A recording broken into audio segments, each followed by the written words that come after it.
Today is Friday, May 22nd, 2020. I'm Jeremiah Ellis, recording on behalf of the African American Interpretive Center of Minnesota over the phone.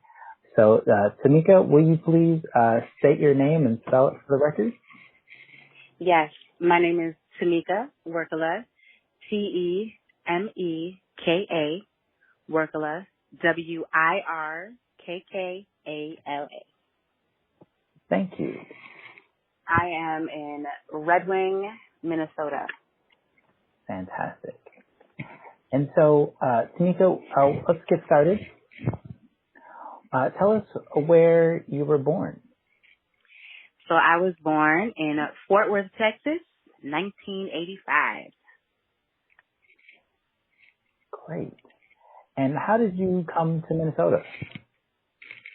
So back in about a year or two after that, I was put up for adoption and in a foster home. And at that time, my parents my adoptive parents now, were searching for a baby. And at that time, it was discouraged to adopt outside of your nationality. So they had to go through a private adoption agency. And at the time, they were already living in Minnesota. And so this private adoption agency led them down to Texas, where they found me. They had been in contact with me for about a year and a half. And then on my third birthday, they brought me to Red Wing, Minnesota, and adopted me, made it official. And that's how I came to Red Wing. Okay. And how has being adopted by a Caucasian family impacted you while growing up in Minnesota? Yeah, so just because of the climate of the time of year, being in the 80s, as I stated before, my family had been discouraged by lots of people adopting outside of their nationality due to the Caucasian community saying, well, why would you want a black baby? Like, how is that going to be beneficial for you or your family? And then the black community was saying, what do you guys know about raising a black child? So I grew up knowing that both sides were at odds and nobody agreed with what my parents had done or what their choice was. And so we kind of were sheltered in a way. We just, we stuck close to one another. We really had to, and because my sisters are biologically my mom and dad's, I had two white sisters. And so it was a huge struggle.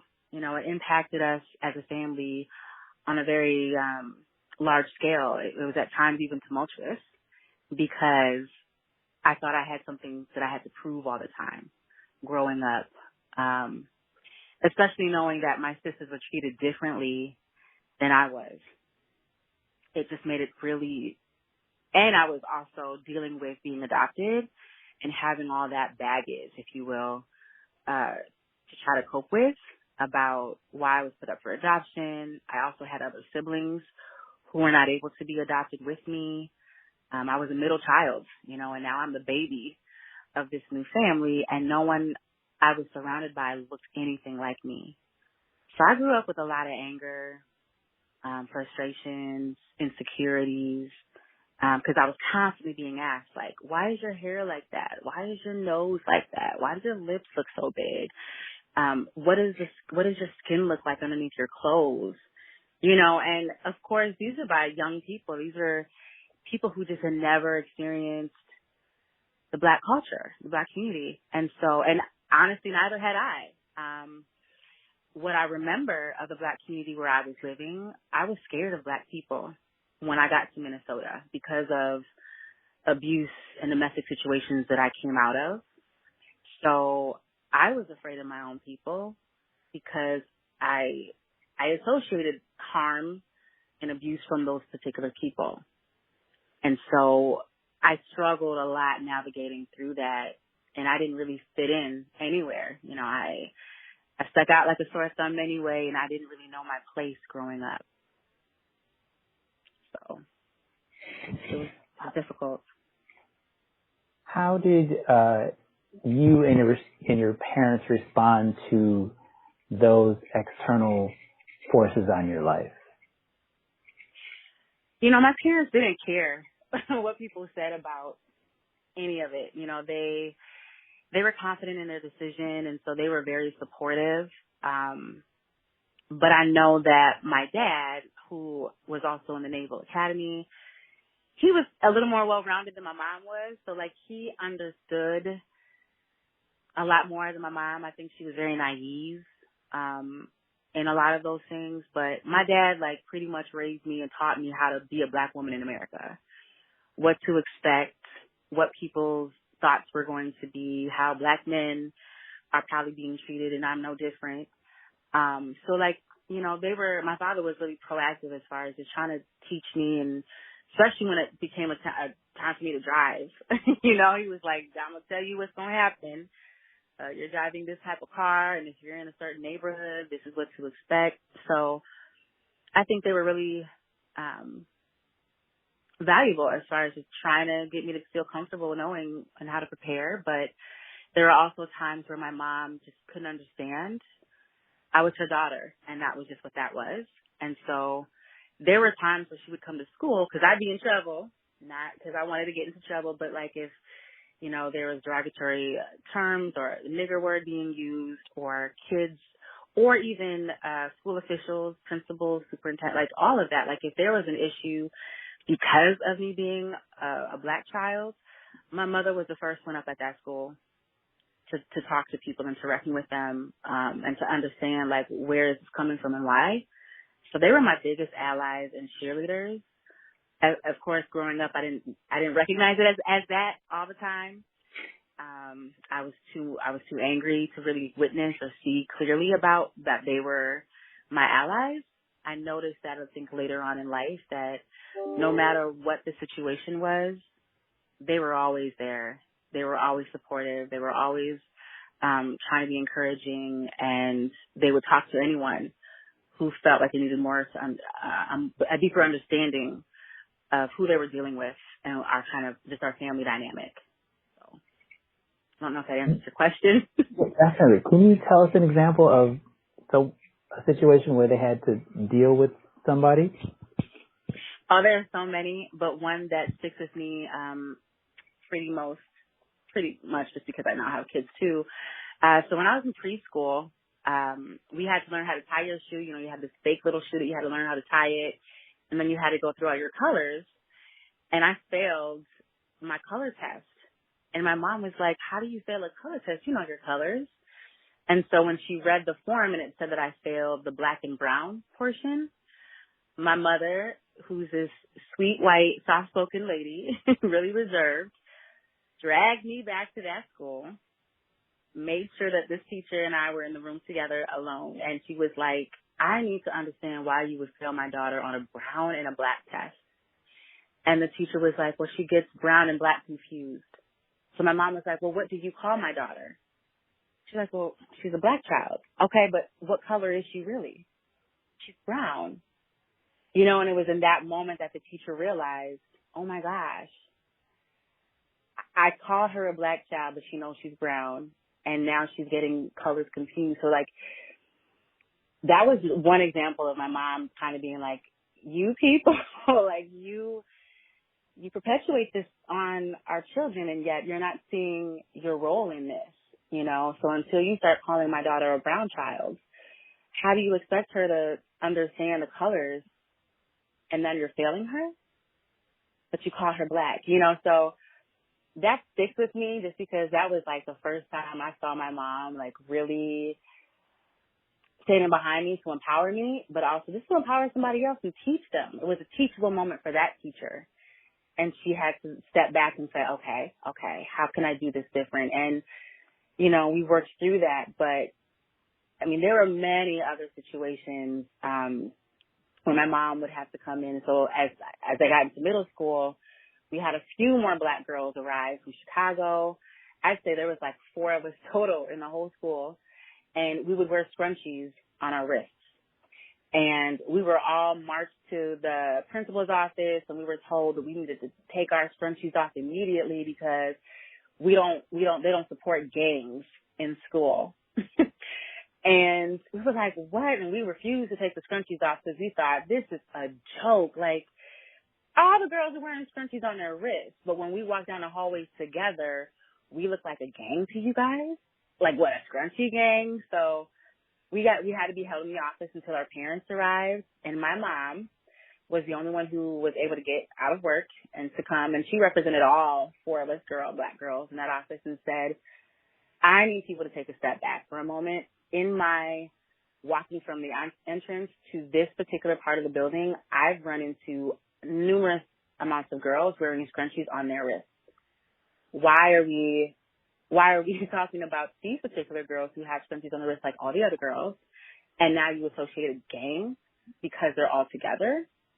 You know, and she was in there demanding answers and respect, and that none of us should have been reprimanded or isolated in that regard. And so, like, again, another situation where my mom was like trying to be our ally and saying, this is wrong, this is not how you treat people, and my daughter is not in a gang, none of these girls are in a gang, and this is wrong. And so all those girls, like, my parents supported all of us, you know, and that continued on even through high school. I mean, there was always something that happened. I think the next major situation in high school was Adolf Hitler's birthday, which was 4/20, and we were threatened at the school. Some boys wrote notes and scratched stuff on walls about, if the black girls come to school, we're going to get raped, and all the black boys are going to get shot to death.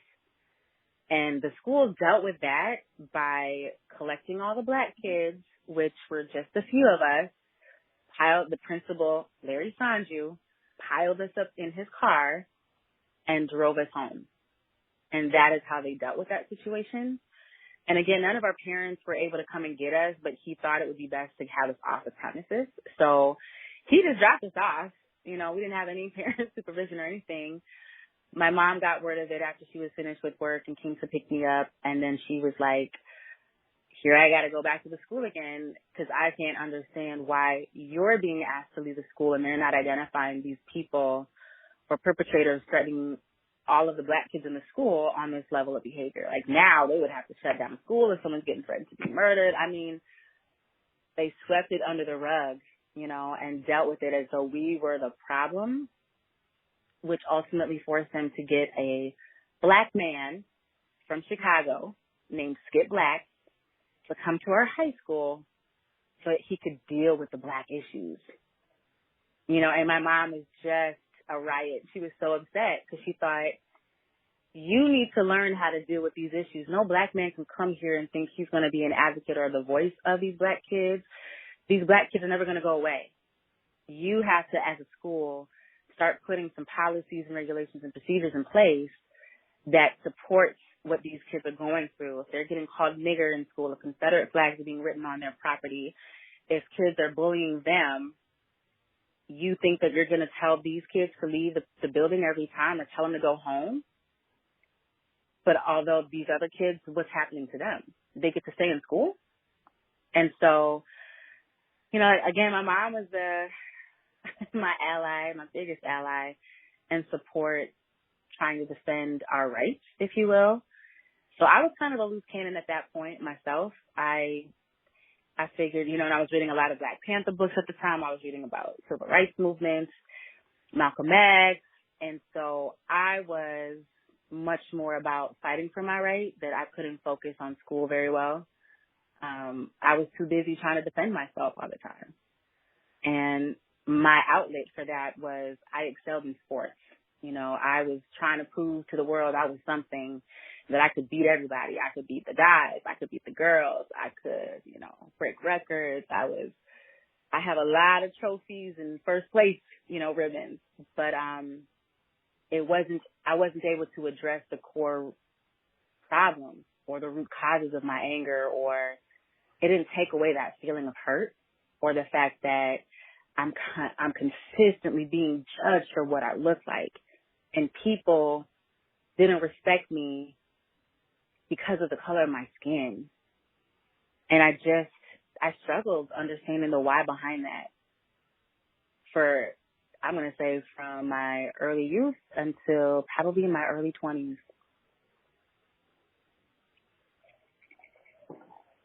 And I'm still struggling with it. Yeah. But the impact, I should say, was far greater. I'm sorry. Go ahead, Jeremiah. No, I want to know, can we back up a little bit, and can you tell me about your mother's background? Yeah, so my mother is from Virginia, Minnesota, the Iron Range up north, which was a small community. She grew up on a farm with 4 other siblings. That made them a total of 5. I remember her telling me a story of her first experience with a black man when her older sister went to college in the Twin Cities, and otherwise they didn't grow up with anyone of color, no minorities, never experienced it, never knew anything outside of their country life. And so when she shared her first experience, it was kind of laughable. They were in my aunt's apartment, all the girls, their other sisters, and there was a rat that they saw. So they were all screaming. And all of a sudden, there's a knock on the door, and they open the door, and there standing before them is this big, tall black man. And she's like, and when I say black to me, he was like, black. And they were so terrified. They were like, should we be afraid of the rat or the black man? But he was really kind to them, and he came in and he took care of the rat for them, and just was a tender soul. And I think it was at that time that they realized, okay, we were afraid of him because of what he looked like, but he was there to help us, thinking that something really awful was happening. And that was her first, run-in with a minority. And since then, though, I would say that my mom is open to culture, but yet she hadn't experienced much before even me being adopted. Minnesota, especially in Red Wing at that time, was predominantly white, and they never embedded themselves in Black culture or any other culture besides my father's Finnish American. So like Finnish culture is what they know more than anything else. And then tell us a little bit more about your dad's background. Yeah, so my dad is from Finland, but he's of Finnish background culture, but he was born in Washington. His parents came from Finland. They were loggers, so they were up in the northern parts, Rossburg, Washington. And again, country boy, there were 5 siblings. His upbringing is the same, like small town. He can count on one hand how many minorities were in the school. I think he was exposed to more culture and just Black culture, if you will, also during his time at the Naval Academy. And he witnessed a lot of racism, and he witnessed a lot of things happening also at that time. He is 72 now, so back then they were just allowing Black men to become naval officers and not just be stuck to being a cook, although he talked about how he loved the food. So he was witnessing a time where things were changing and things were becoming more accepting, but the climate at the time was still really racially charged. So I believe that's where my dad kind of understood maybe what I would be experiencing once they adopted me. Just knowing and traveling the world that this is the way that the world functions, and there's a lot of systemic issues that have been created long ago that keep certain minorities in these types of situations. And so he just has a great lens for that and understanding.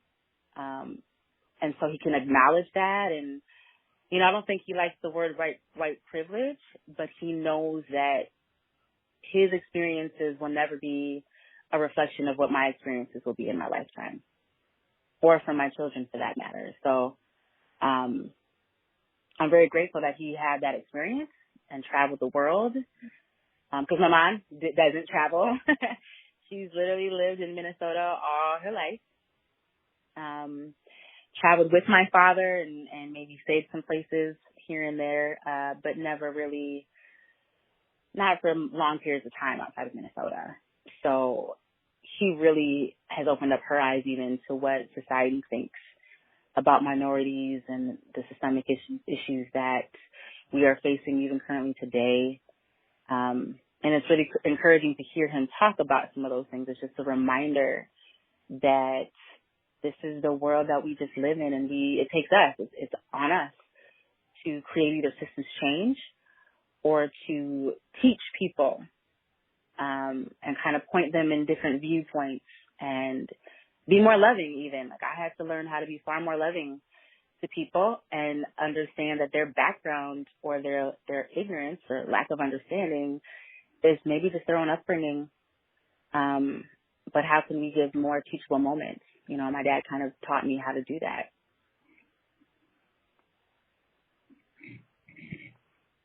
How did he teach you how to do that? It's almost like apologetics. I don't know if you've ever heard of apologetics in a biblical lens, but just being able to have an answer when you're faced with people who don't understand anything about you or their culture, you know, knowing that, and history is a big piece. Like, I dove myself into history. I think I like history more now outside of high school than I did when I was in school.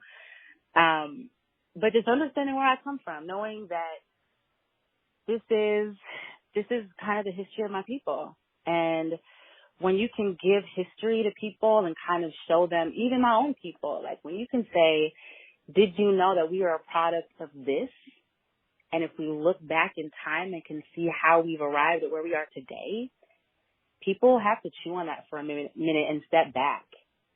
You know, and it takes some of that anger out, or maybe it infuriates them to know that, okay, this is where that stemmed from, but it gives people a different viewpoint. It gives them a chance to step back and look at our history instead of accepting what society has said about us as a people, what social media would say about us, how they try to paint us in this world. It is, you know, when you get a chance to look deeper, you realize that they're accepting ideals that they might not even agree to, but it's their upbringing. Like even in Red Wing, there's a generation that still to this day, we're Negroes, you know, all those people. And their children and their children's children hold to the same views and language and ideals that they've been raised with. It's a generational thing. And so when you're able to start showing the younger generation, hey, look at this piece of history here. Tell me what your thoughts are. Tell me how you think. Like, what is your independent thought versus what someone has instilled in you from birth because that's the way that they were raised or that's the way that they were taught. Because what we hear a lot here in Redmond is, oh, I have one black friend. Do you? Okay. So that's great. You know, but that's like always the excuse. Well, I got one black friend. At least I got someone. Or it's well, you people, if you wouldn't do this, maybe, you know, things would be different for you. You know, that's the conversation that people still have here. And so it's like, when are we going to start getting away from the idea of it's us versus them mentality? You know, we have to start teaching more. And some of my black community friends, you know, some of my black friends would say, it's not my job to teach people how to be respectful to me. And although I agree with that, you also have to learn to have people respect you. You know, at the same token, you have to be able to be willing to say, I'm willing to learn with you and alongside of you, because I hold biases. I have all these assumptions about the white community, and I might be wrong. I want to be proven wrong. But if we're really going to try to strive for peace and equality, then we need to also be willing to come to the table with an open mind and learn alongside of them and walk alongside of them. And that is hard. That's where it comes to my dad always saying, like, maybe it's not your job to teach people, but at the same time, what can you teach from them? You have the best of both worlds, Temeka. How can you use it as a tool to do good and to help people and to speak on behalf of both sides? Like, there's real power behind that. And so I had to start taking steps back and kind of, I don't know, a part of it was just me maturing also, but really saying, okay, I do have a special gift and an opportunity. What can I do with that gift? I can see from both sides of the world, my white family and the Black community. And although I don't necessarily fit on one side, what can I share that might impact both sides to see clearly, or to see that we need to start coming together to have more conversations? Hard ones, obviously, there's going to be hard conversations, but we just need to get to the table to start those conversations.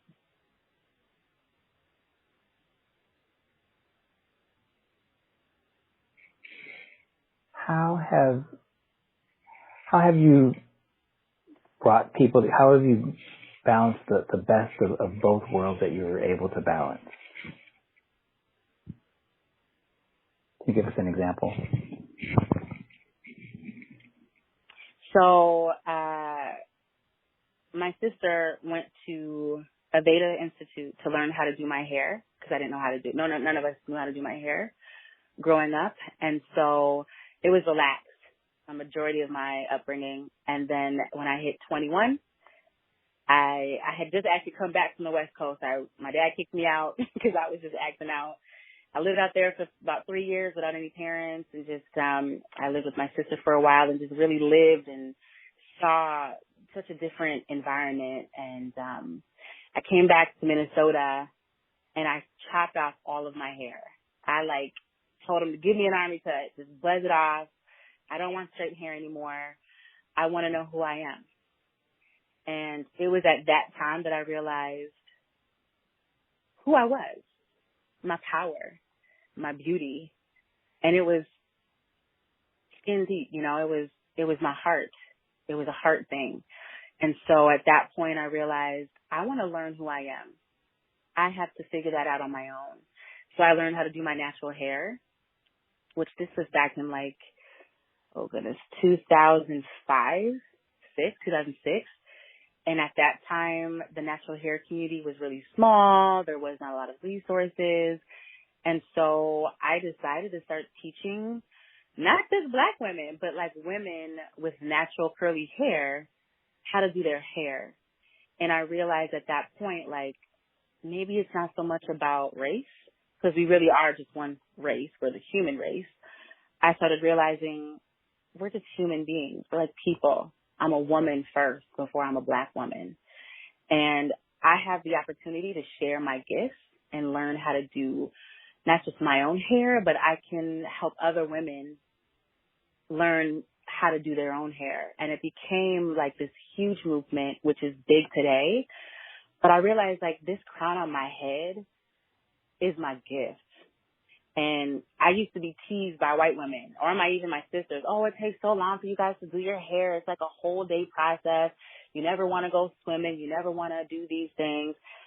And so they had a chance to finally see the process, that it is a whole day thing. Our hair it's a big deal in our culture.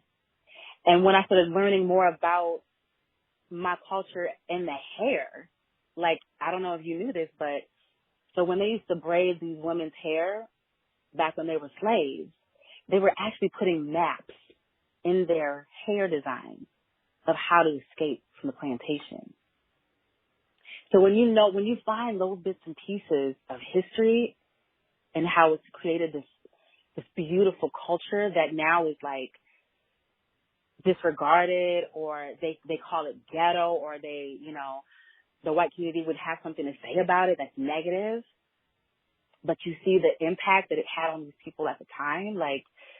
How empowering is that? And so now I try to empower people, especially my women, my Black women, that this is a sign of beauty.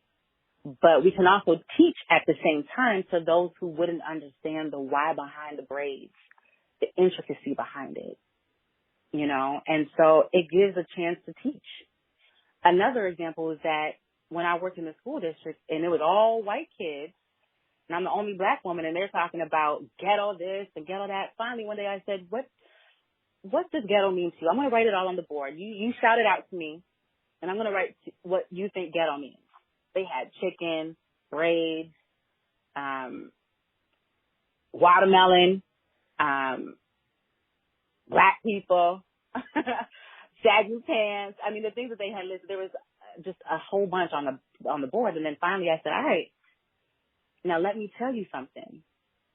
Did you know that the ghettos had nothing to do with the black community? It was a Jewish thing after the Holocaust. So what we might think is a ghetto, we might call it the projects now. But the ghettos, it's a place, not a person. It's because the houses were so close together, and you had the lines for hanging your clothes in a backyard that ran through everyone's backyard. That was considered the ghetto. But it was for the Jewish population. It had nothing to do with black people. And I'm not even sure how that word got associated with black people. And they were like, what? So I can get mad at what people think. But at the same time, it's like, I want to just teach people. Knowledge is power. It's the most empowering thing. The more knowledge you have, the more power you have to protect yourself or to help others, right? So we have a chance to teach people what words actually mean, how it originally derived from a piece of our history. Another example, cracker. I had some black women say, oh, look at these crackers, and people thought, why are you calling me a saltine cracker? And so I said, listen, stop bickering, stop arguing. Let me tell you something. Did you know that a cracker is derived from the plantation? They called the masters that because they were always cracking the whips at the slaves to get to work. These words were real. There's context behind them when you look deeper.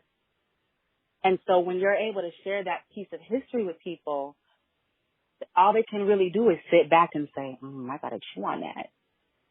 And then it drives them to want to do more research and to look deeper. And maybe at the end of that day or the conversation, all I want to do is instill some empathy and compassion for one another. That is the opportunity that we have. And it's to teach people our history. Everyone has an obligation, truly, Jeremiah, to teach their history.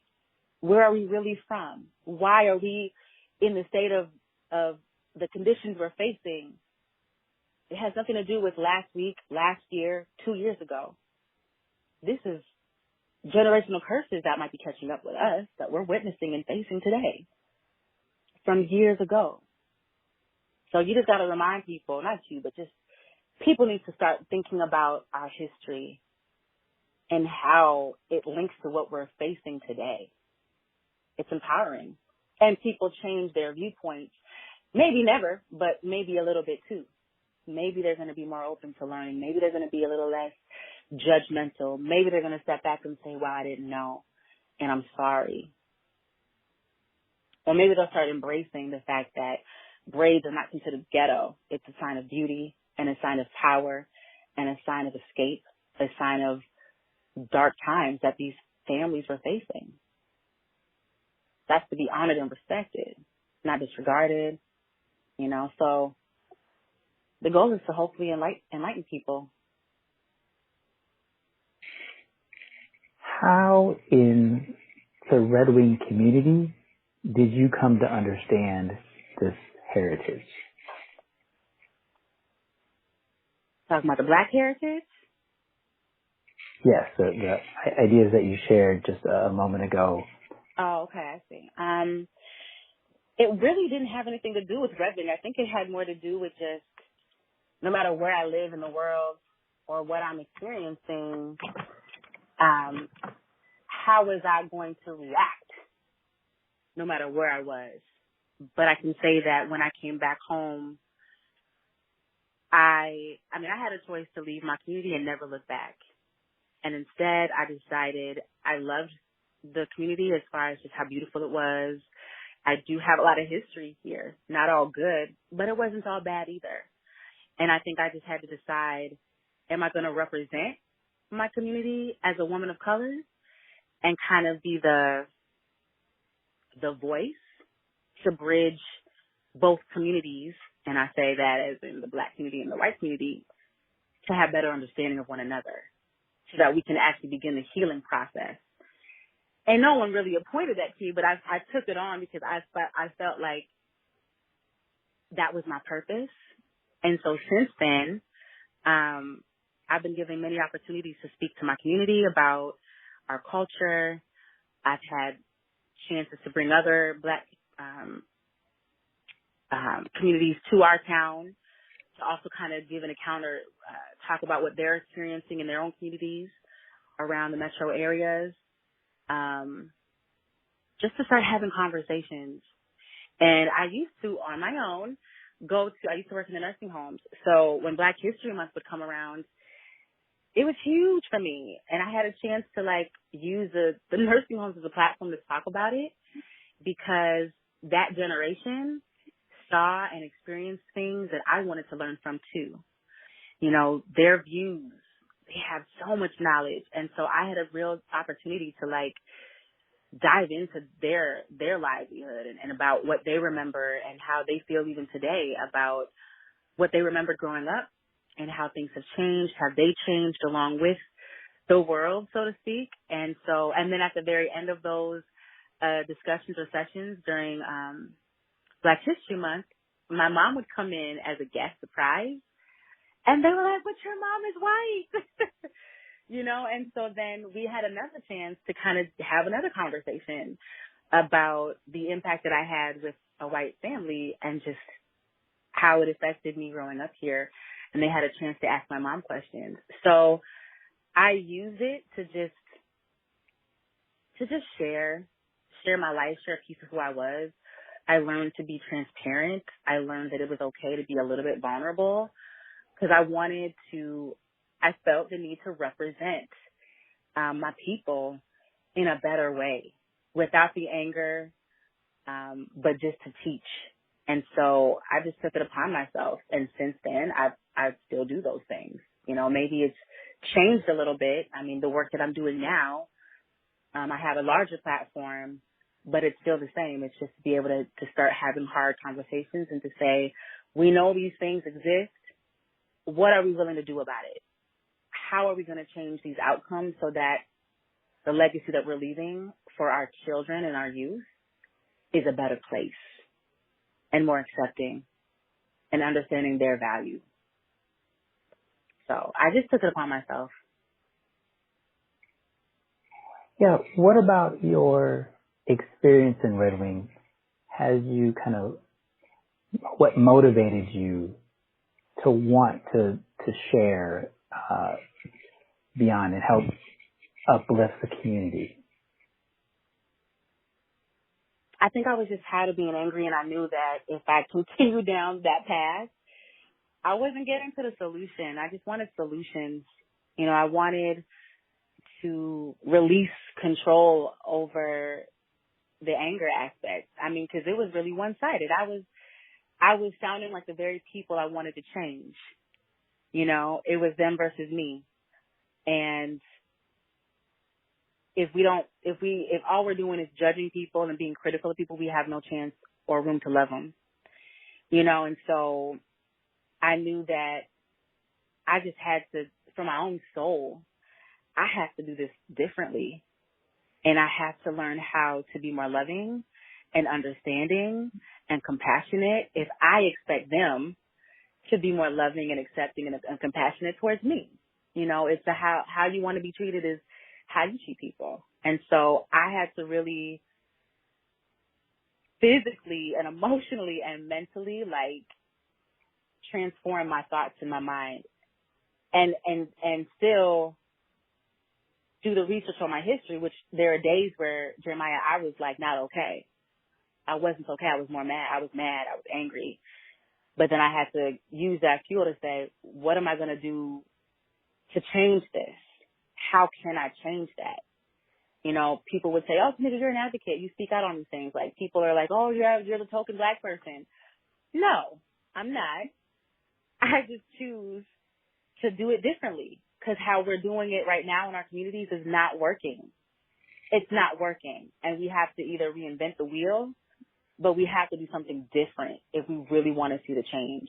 And the change starts within ourselves. I can't tell someone else to accept what I'm thinking just because I said it and I have all the history and timelines to back it up. I have to really show them their own reflection. They have to be able to address their own biases and assumptions and mental models that they hold in order to really change. Because if they change their mind frame or they change their ways of thinking, their actions will soon follow, you know? And so I wanted to see results, but I knew I had to do something differently than what I was doing.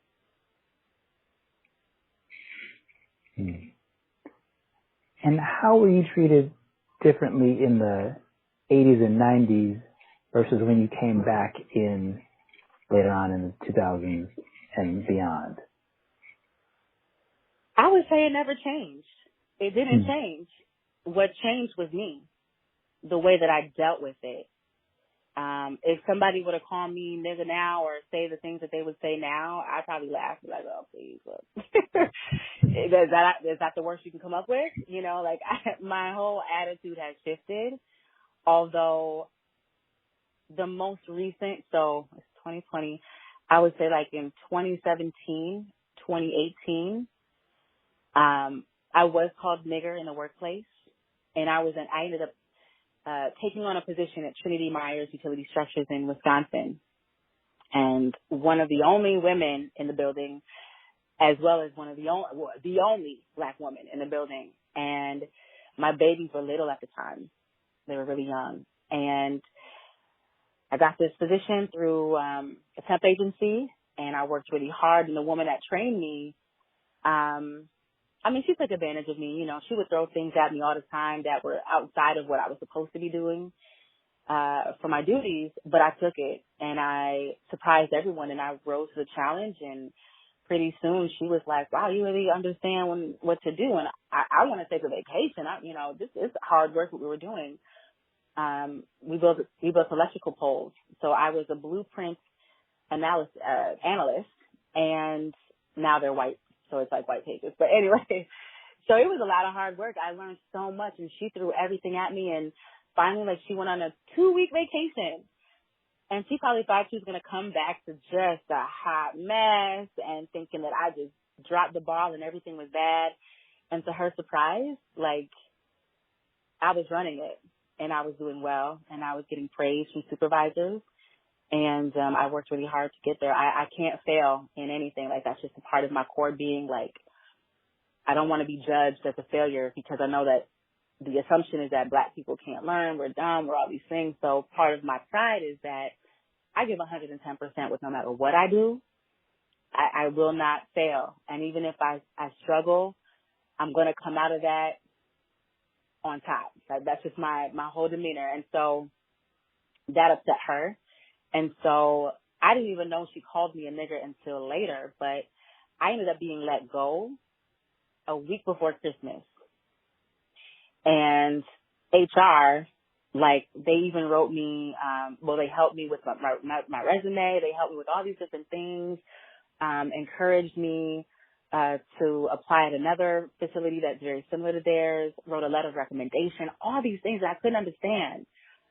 Like, why? Until I was literally not in the building and no longer working when word got back to me that she said, I'd be damned if this nigga takes my place. And so she ended up getting written up, but they tried to let me go before I heard of it while I was still under their contract. I was glad I wouldn't sue. But I was like, wow, I got let go because she called me a nigger because she was worried that her job was being jeopardized. Like, everybody knew this but me. And I knew, like, how I was treated. I was always stared at when I would go to work. They would judge. Like, I knew that already. It took me, like, I would get to work early just so I could get the confidence to get outside of my car and just walk to the building. I was always being stared at. When I worked at 6 a.m., I started at 6 a.m., and the guys were out taking their break right before 6. They would just stare at me as I walked into the building, And so I already struggled just getting in the building. And then to think that everybody knew something about this, but I did not. And then I get let go. It was at that point that I shut down at that point because I assumed everybody white thought that way in an organization. And then to find that HR is not for the people, they're actually just to protect the organization. That was an eye opener for me also. And then it explained, oh, that's why they were so happy to help me. That's why they were doing all these kind things. It wasn't because they really cared. They were afraid of a lawsuit or me finding out before I was let go completely of what was happening. And then 3 months later, I get a call back from this organization wondering if I wanted the position because she ended up leaving. And I was like, oh, hell no. No. I'm not coming back to that. Absolutely not. But I shut down completely. I didn't apply for work. I didn't want to look for a job. I protected my children. I didn't go out into the public. My poor family, I thought they were all, I had my black community, my black friends, I should say, feeding all that negativity in my ear. Oh, you know why your white parents adopted you? Because they felt bad for you.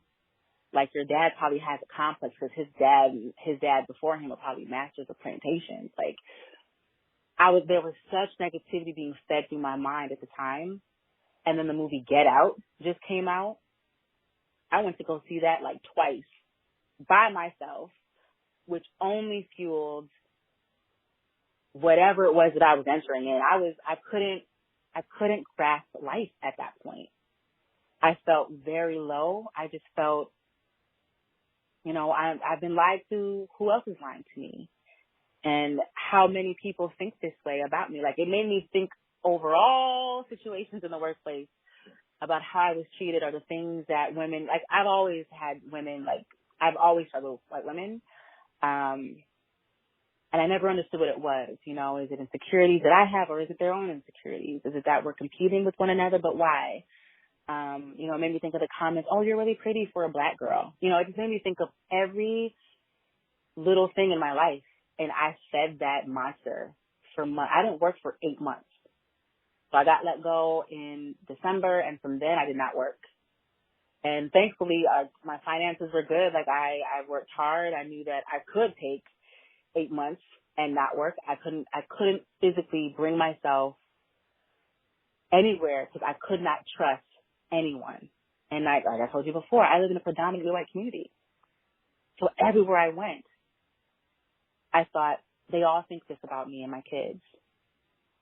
And so I wanted to protect my kids, and my poor family endured, a very angry black woman in the house. And they allowed me the space to be that way until finally my mom was like, Temeka, you've got to get a grip on life. You have to get it together. You have to start thinking about finding work. Not everyone thinks that way about you or your kids. And she brought it back to our faith. God died for all of us. We all have to lay our burdens down and to pick up our crosses daily, each and every one of us, no matter what color we are. He died for you too.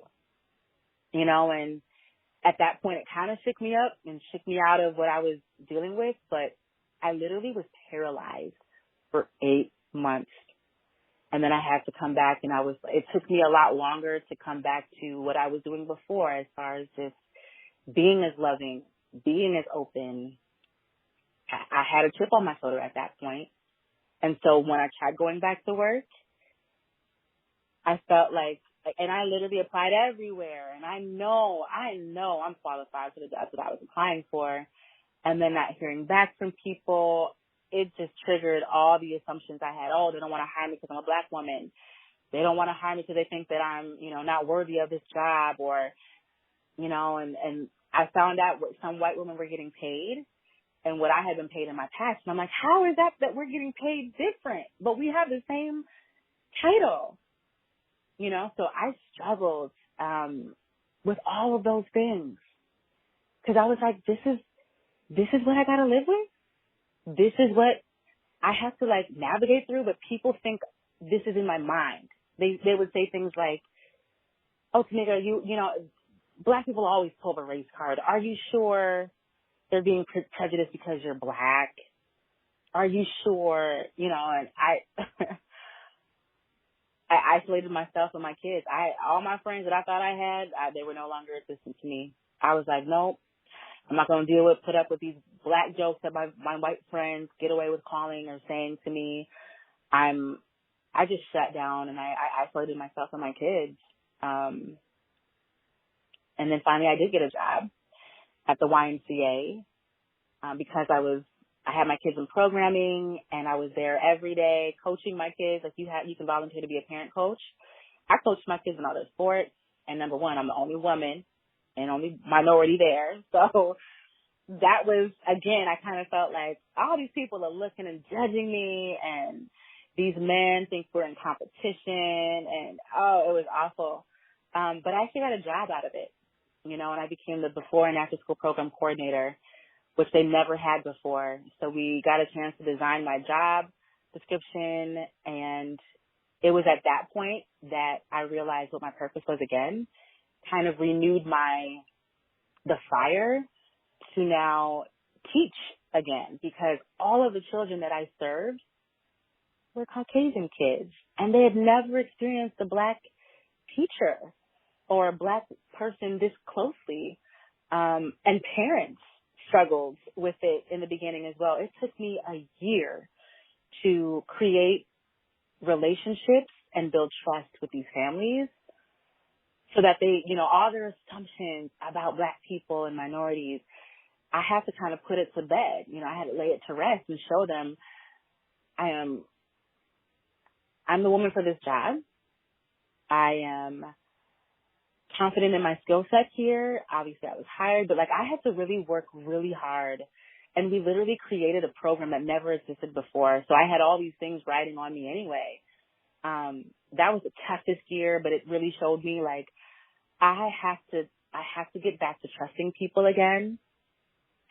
I have to get back to cultivating and harnessing real relationships with people and proving, if you will, to people that I'm responsible, respectable, that I can do this work and I can be trusted with your kids. Because I had to tell parents what to do, how to do things, when to register. I had to keep these parents accountable, and the pushback I received was awful in the beginning, because they probably thought, I'm not going to have this Black woman telling me what to do, but it's my job. No matter what color I am, you got to put that aside, and I still need you to sign these forms. I still have deadlines. I still need, these are requirements from the YMCA, not because Temeka requires them. It's because the YMCA and its program requires these things. So it took a long time for parents to kind of let that piece go. And by the end of that year, all of the families that I had served in that year came back the next year, and the relationship was so different. I also did the summer programming for free lunches. So they saw me doing that. And I think people paid more attention to me. They watched me much closer throughout the community. They saw that I was a parent, a single mom.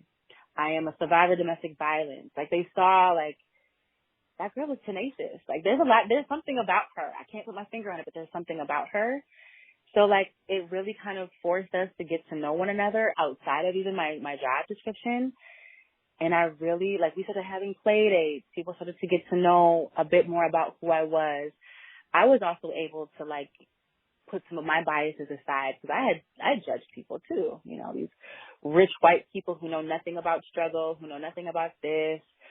I was pleasantly surprised to see that I had a lot more in common with these families and these women than I could have ever imagined. So for me at that moment, I was like, okay, this is my purpose. I must have gone through that hard trial because I needed to grow.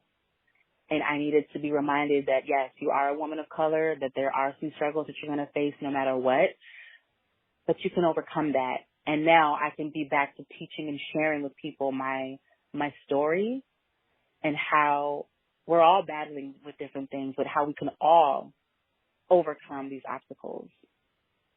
And I had to learn how to love and have compassion all over again, So that was a real growth for me. And I did that program for 3 years, and built that program, and the numbers that we had were really good, and the relationships that my children had, because they were a part of the program that I was running also. So and my children got called a nigger during that time. Like, they had to go through their own struggle because the kids were not used to seeing Black children in their classes or experiencing that. And so, like, we all grew and we all were better because of it. Like, we still have those relationships with some of those families, and I no longer work for the YMCA.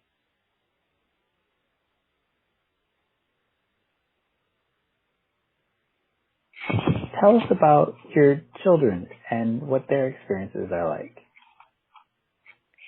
Yeah, so it's really funny because my kids don't know. I don't always know if they understand, like, our dynamic.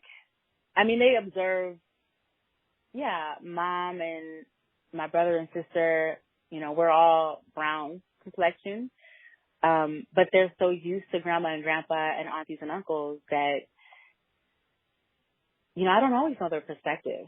Like, I think it's just so normal to them. But I think in the last 2-3 years, what has shifted that I've witnessed is that they can count how many Black people are in a building. So, like, they'll be like, oh, Mom, there's only like 5 Black people here today. So they'll start noticing those things. But I don't always know, like how they feel. Like, are you okay with that? Do you think there should be more of us? They don't really go into that. I think they've accepted that this is just our community that we live in. But what I witness more than I think they can articulate with me is how it affects them, as far as they're more reluctant to join a group of friends. Like, an example, when my kids were in the Y, and they've been in the Y programming for quite some time now, but like, if we would show up for football and we had about 10 minutes before they started, there'd be a group of boys in a circle kind of throwing the football back and forth. And my son has played with them before, but, like, instead of going to join them, he would just, like, walk around them and kind of observe them, but never join the group. And so then I would, watching that was like deja vu to me all over again about my upbringing and how, oh my gosh, I would cry. I'd be crying on the side trying to, like, keep myself together. And then I would go over and be like, hey, Azariah, are you going to just invite yourself, and you play with them all the time. Just go and join them. Oh no, that's okay, Mom. I'm okay. But he would just fall back and, like, circle them. And I don't know if he needed an invitation to go and play with them, but he was always reluctant. And then my Ezra, he's the younger one, he's the same way. Like, although they play with them all the time in these programs, it's like they need an invitation because no one looks like them. And so they always want to stand off to the side, which hurts my heart. But once they get invited to come in, it's all good, and they're smiling and they're laughing, and the joy, like, and they're also homeschooled kids. So I know that there's a little bit of that awkwardness too for them. But they've been in so many social situations that I'm like, people, they have assumptions about homeschool, but they've always been in programming with kids. And so that shouldn't be that different for them. But it's mostly what I've observed is they just don't look like anyone. And so that's hard. And I try to talk with them about what they're feeling and how they're feeling and what they want, what would they want to change about that situation if they could. Like, I try to draw out, like, what's really going on in their minds. My Ezra, who is my middle child now, he'll say things like, I wish I was white. And I'll say, like, why? Well, he's like, well, because their hair, it moves. They look really cool. And they have different opportunities. And I'm like, what do you mean? And mind you, at this current time, he's only 8. Azariah is 10. So I'm like, what do you mean they have more opportunities? And he'll say things like, well, no matter when they show up, like, kids are always playing with them and talking to them, and I bet they don't get asked questions. And I'm like, well, what kind of questions are you talking about, Ezra? So like when I stepped away from the programming at the Y, they continued to go, which changed the dynamic because they don't have a coordinator anymore. It's back to like high school kids. But like kids would ask them questions about, you know, the why you look the way you look. Why is your hair like that? And there's a lot of competition between some of those boys. They're really fast. They're very athletic, and their ability for being so young is impressive. I'll admit that. And so it creates a bit of tension, I think, at times with some of those other boys who they're fast too, but they're not the hot shot anymore, you know, once my kids came to the programming. And so they have to deal with that dynamic, and I'm no longer there to facilitate it or to observe or to kind of help walk them through the process. And so instead of like owning it and being like, yeah, my hair is curly because that's the way God made me, or because I'm Ezra and my hair is curly, or whatever, why do I have long curly eyelashes? Well, because my mom and dad, like, you know what I'm saying? Like, I've taught him, like, let them know who you are, baby. You're beautiful. You are beautiful. Don't be ashamed. Be confident when you give an account for why you are the way you are. But instead, they just shut down. That kills me because, again, everywhere they look, no one looks like them. And I know when I had my babies, I bawled. Like, I finally have little people who look like me. I can't explain that to another person who's not adopted. I can't explain it because it's a soul shaking experience to be like, oh my goodness, these little people look like me. I look like someone. I have an identity that someone else shares with me. I see so much of myself within my kids. But for them, yeah, they see themselves in me too, but that's as far as it goes. You know, because then if we go to the Twin Cities, just like I was, when I was around their age, they're more fearful of the Black community because they're not used to it. And especially Black men. There's this fear, and I don't know if that's the climate of what they've witnessed in social media as well, or what the news would say, if it's just because, you know, I've tried to talk to them about it. Like, what makes you feel intimidated of Black men when they're around, you know? And they couldn't really put a finger on it. Like, my eldest would say, like, it's the energy that I feel when they walk in the room. And I was like, did you know that you have that same energy? I was like, baby, you are our people. We do have an energy about us. When we walk in the room, we do. It's a presence that is just a part of who we are. You know when someone's strong or confident or just who has this type of power within their soul walks in the room, you can feel it. And so maybe that's what you're feeling. But I'm like, but you possess that same kind of power. You know, so I'm trying to show them, like, their history. Once upon a time, the Black community, especially because we were not born to be slaves. Like, that's what history would tell us. That's what the schools would say. Oh, you were born as slaves. Like, that's all you've been ever known as. No, we have not been. We were not born to be slaves or property of someone else. We were born as mothers, to be fathers, to be brothers and sisters, to be innovators, creators. Then I got to go back to history and show them who we were. We were not this. Our Black community used to be strong, connected. There was leadership. There was strength. And there was a presence. That presence that they feel, that's what they probably feel.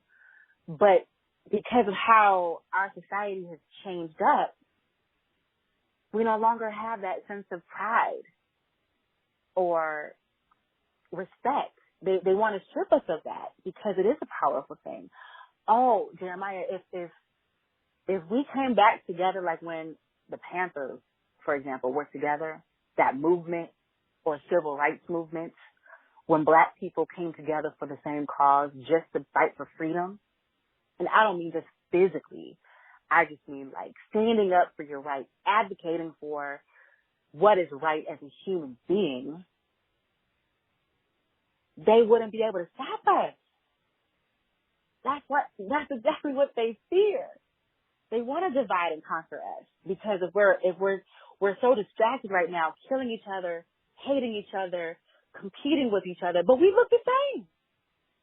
I try to teach my kids, when we start harnessing the power that we first had, we are unstoppable. And so when you're in the presence of some of those people that you feel their energy, that is what you're experiencing.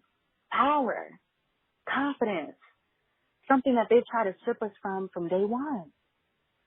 So it's hard to navigate through that because they don't see the strength like I know is out there.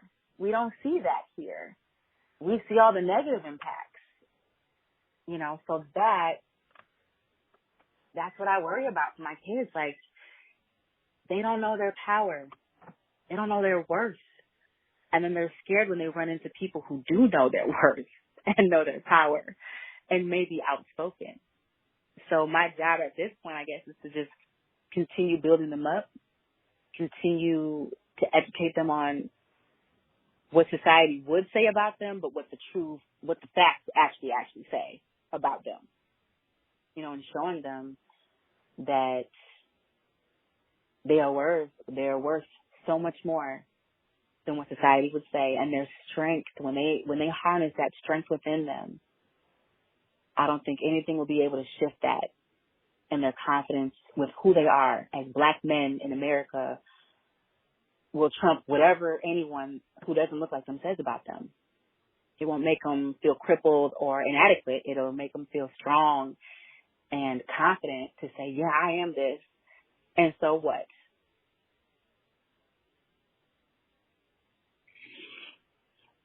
So that sounds like, to me, the reason why you homeschool your children. Can you tell me about that decision making and how you got there? Yeah, absolutely. Number one, I just didn't want them to experience what I did growing up with, my mom was my support, but that was it. You didn't have, I take that back. Larry Sanju, who was the principal, I was in his office all the time. And, but he respected me. Like, he knew I wasn't a bad kid, but he also knew, like, I gotta help you work through these things because I see what's happening to you. So, like, he and I have our own handshake. To this day, we still know our handshake. We hug each other every time. There's a lot of mutual respect between he and I. But the school district does not have they don't know how to, they just don't know how to have equitable, policies or regulations within the school district. And so I knew that if I ever had kids, I would probably have to homeschool my kids so that I could give them the tools and teach them how to navigate through this life, knowing that these are some of the challenges or barriers that they're going to face versus sending them into the wolves and being like, yep, just figure it out. I used to be a calm, cool, and collective person. I used to think that, at least. I don't have the patience to get a call from a school saying, oh, Temeka, your son was acting out in class because the first thing I'm going to say is what happened and who did it, who triggered him. My kids are the sweetest, soft-spoken kids. Like, they just want to make friends. So if my kids are getting into any ruckus or trouble, more than likely, someone said something to them. So I knew that I'm not going to go to visit the school weekly or monthly to only cuss somebody out of the school district because they're not dealing with the situation appropriately. I just knew I don't have the patience for that. And I've been to enough meetings, even before my kids, that the Legal Defense Fund put on, talking about numbers and statistics, but it ended up being like statistic racism, because all they talked about was how the Black, Latino, and Hispanic, Chinese American, Native American, and Pacific Islanders are all low on the spectrum of education, work, employment, maltreatment of our children. Like, the statistics were awful. And we were the top contributors of, like, our kids not learning the same and all these other things. Had I not been there as a woman of color, like, it was all white educators, principals, superintendents, teachers. What would they have said if I hadn't been present in that meeting? So I was like, where are you getting these numbers? You think that we learn differently from you and that we have to have our own program just to learn? And then if we don't learn in the box that you've created, that we're dumb? I was like, no, thank you. Every one of us in this room learns differently from one another. And if the lights were all off, no matter what color we were, none of us learned the same. And so I just knew at that point, like, there's no way I can put my kids in a school, especially a system that was never designed for us to succeed. It was never designed for my people to be successful. Because if we look at history, it was illegal for you and I to read and write. To this day, that still bothers me. At one point, we were told that it was illegal for us to learn anything if we were caught with a book. We could go to jail or get lynched or whatever the consequence might be. Are you kidding me? And now today, you're going to tell me how you think I need to learn and in your system that you created for your people? I can't, I get worked up thinking about it. I just can't do it, you know? And so, I just knew that, okay, in order to empower my children, I have to go against the system. I have to, and that's not because education is not important. It is definitely important. But when they stop teaching our children the tools to cope or to problem solve or to understand the history of our yesteryears and today, then I can't trust that system is going to teach my kids the proper way of learning. I can't believe that's going to happen. And so I just knew I had to homeschool. And my parents, as soon as I said that, they were like, thank God, because we were going to try to encourage you to homeschool the kids anyway. They already know what would come down the pipeline for my boys. So my parents support my homeschooling. They help me homeschool my kids. And I'll never get them in the school system. I'll use tutors, and if there's a course that I don't know how to teach, then I will obviously service that out to someone else who knows better than I do, but it's still going to be under the umbrella of homeschooling. I'm a part of the Homeschool Legal Defense Fund out of New York, so which is literally there are legal resources so that we can protect ourselves during this time of homeschooling when people would frown upon us homeschooling our own children, because there's going to come a day when that probably is going to be illegal. And I think in some places it is illegal to homeschool your kids. So I'm pretty serious about it. And they're so smart, like, and I can't even account that for me and my teaching them or my parents helping them learn. We're teaching them tools along the process. ABCs, 1, 2, 3, that'll come. But there are certain things that they're just not teaching in the school system that parents have been like stripped of those rights. And I got to teach them the basics of like what it means to be a man, what it means to the foundation that I've been brought up on, which is biblical teachings and doctrines, as well as, in my mind, simple moral code, how we treat one another, how we volunteer just charitable actions towards other people. Like, my kids do a lot of the work that I do, you know. They get to be embedded in the work that I do, and they want to be like their mom, who they see doing this kind of work, which is empowering other people. So I've been very blessed to be able to homeschool, and I put my children first. So It's not, oh, I get a job and then I like maneuver around my kids. It's my kids are number one and I maneuver my job around my kids. It has to be that way. It just has to be that way for me.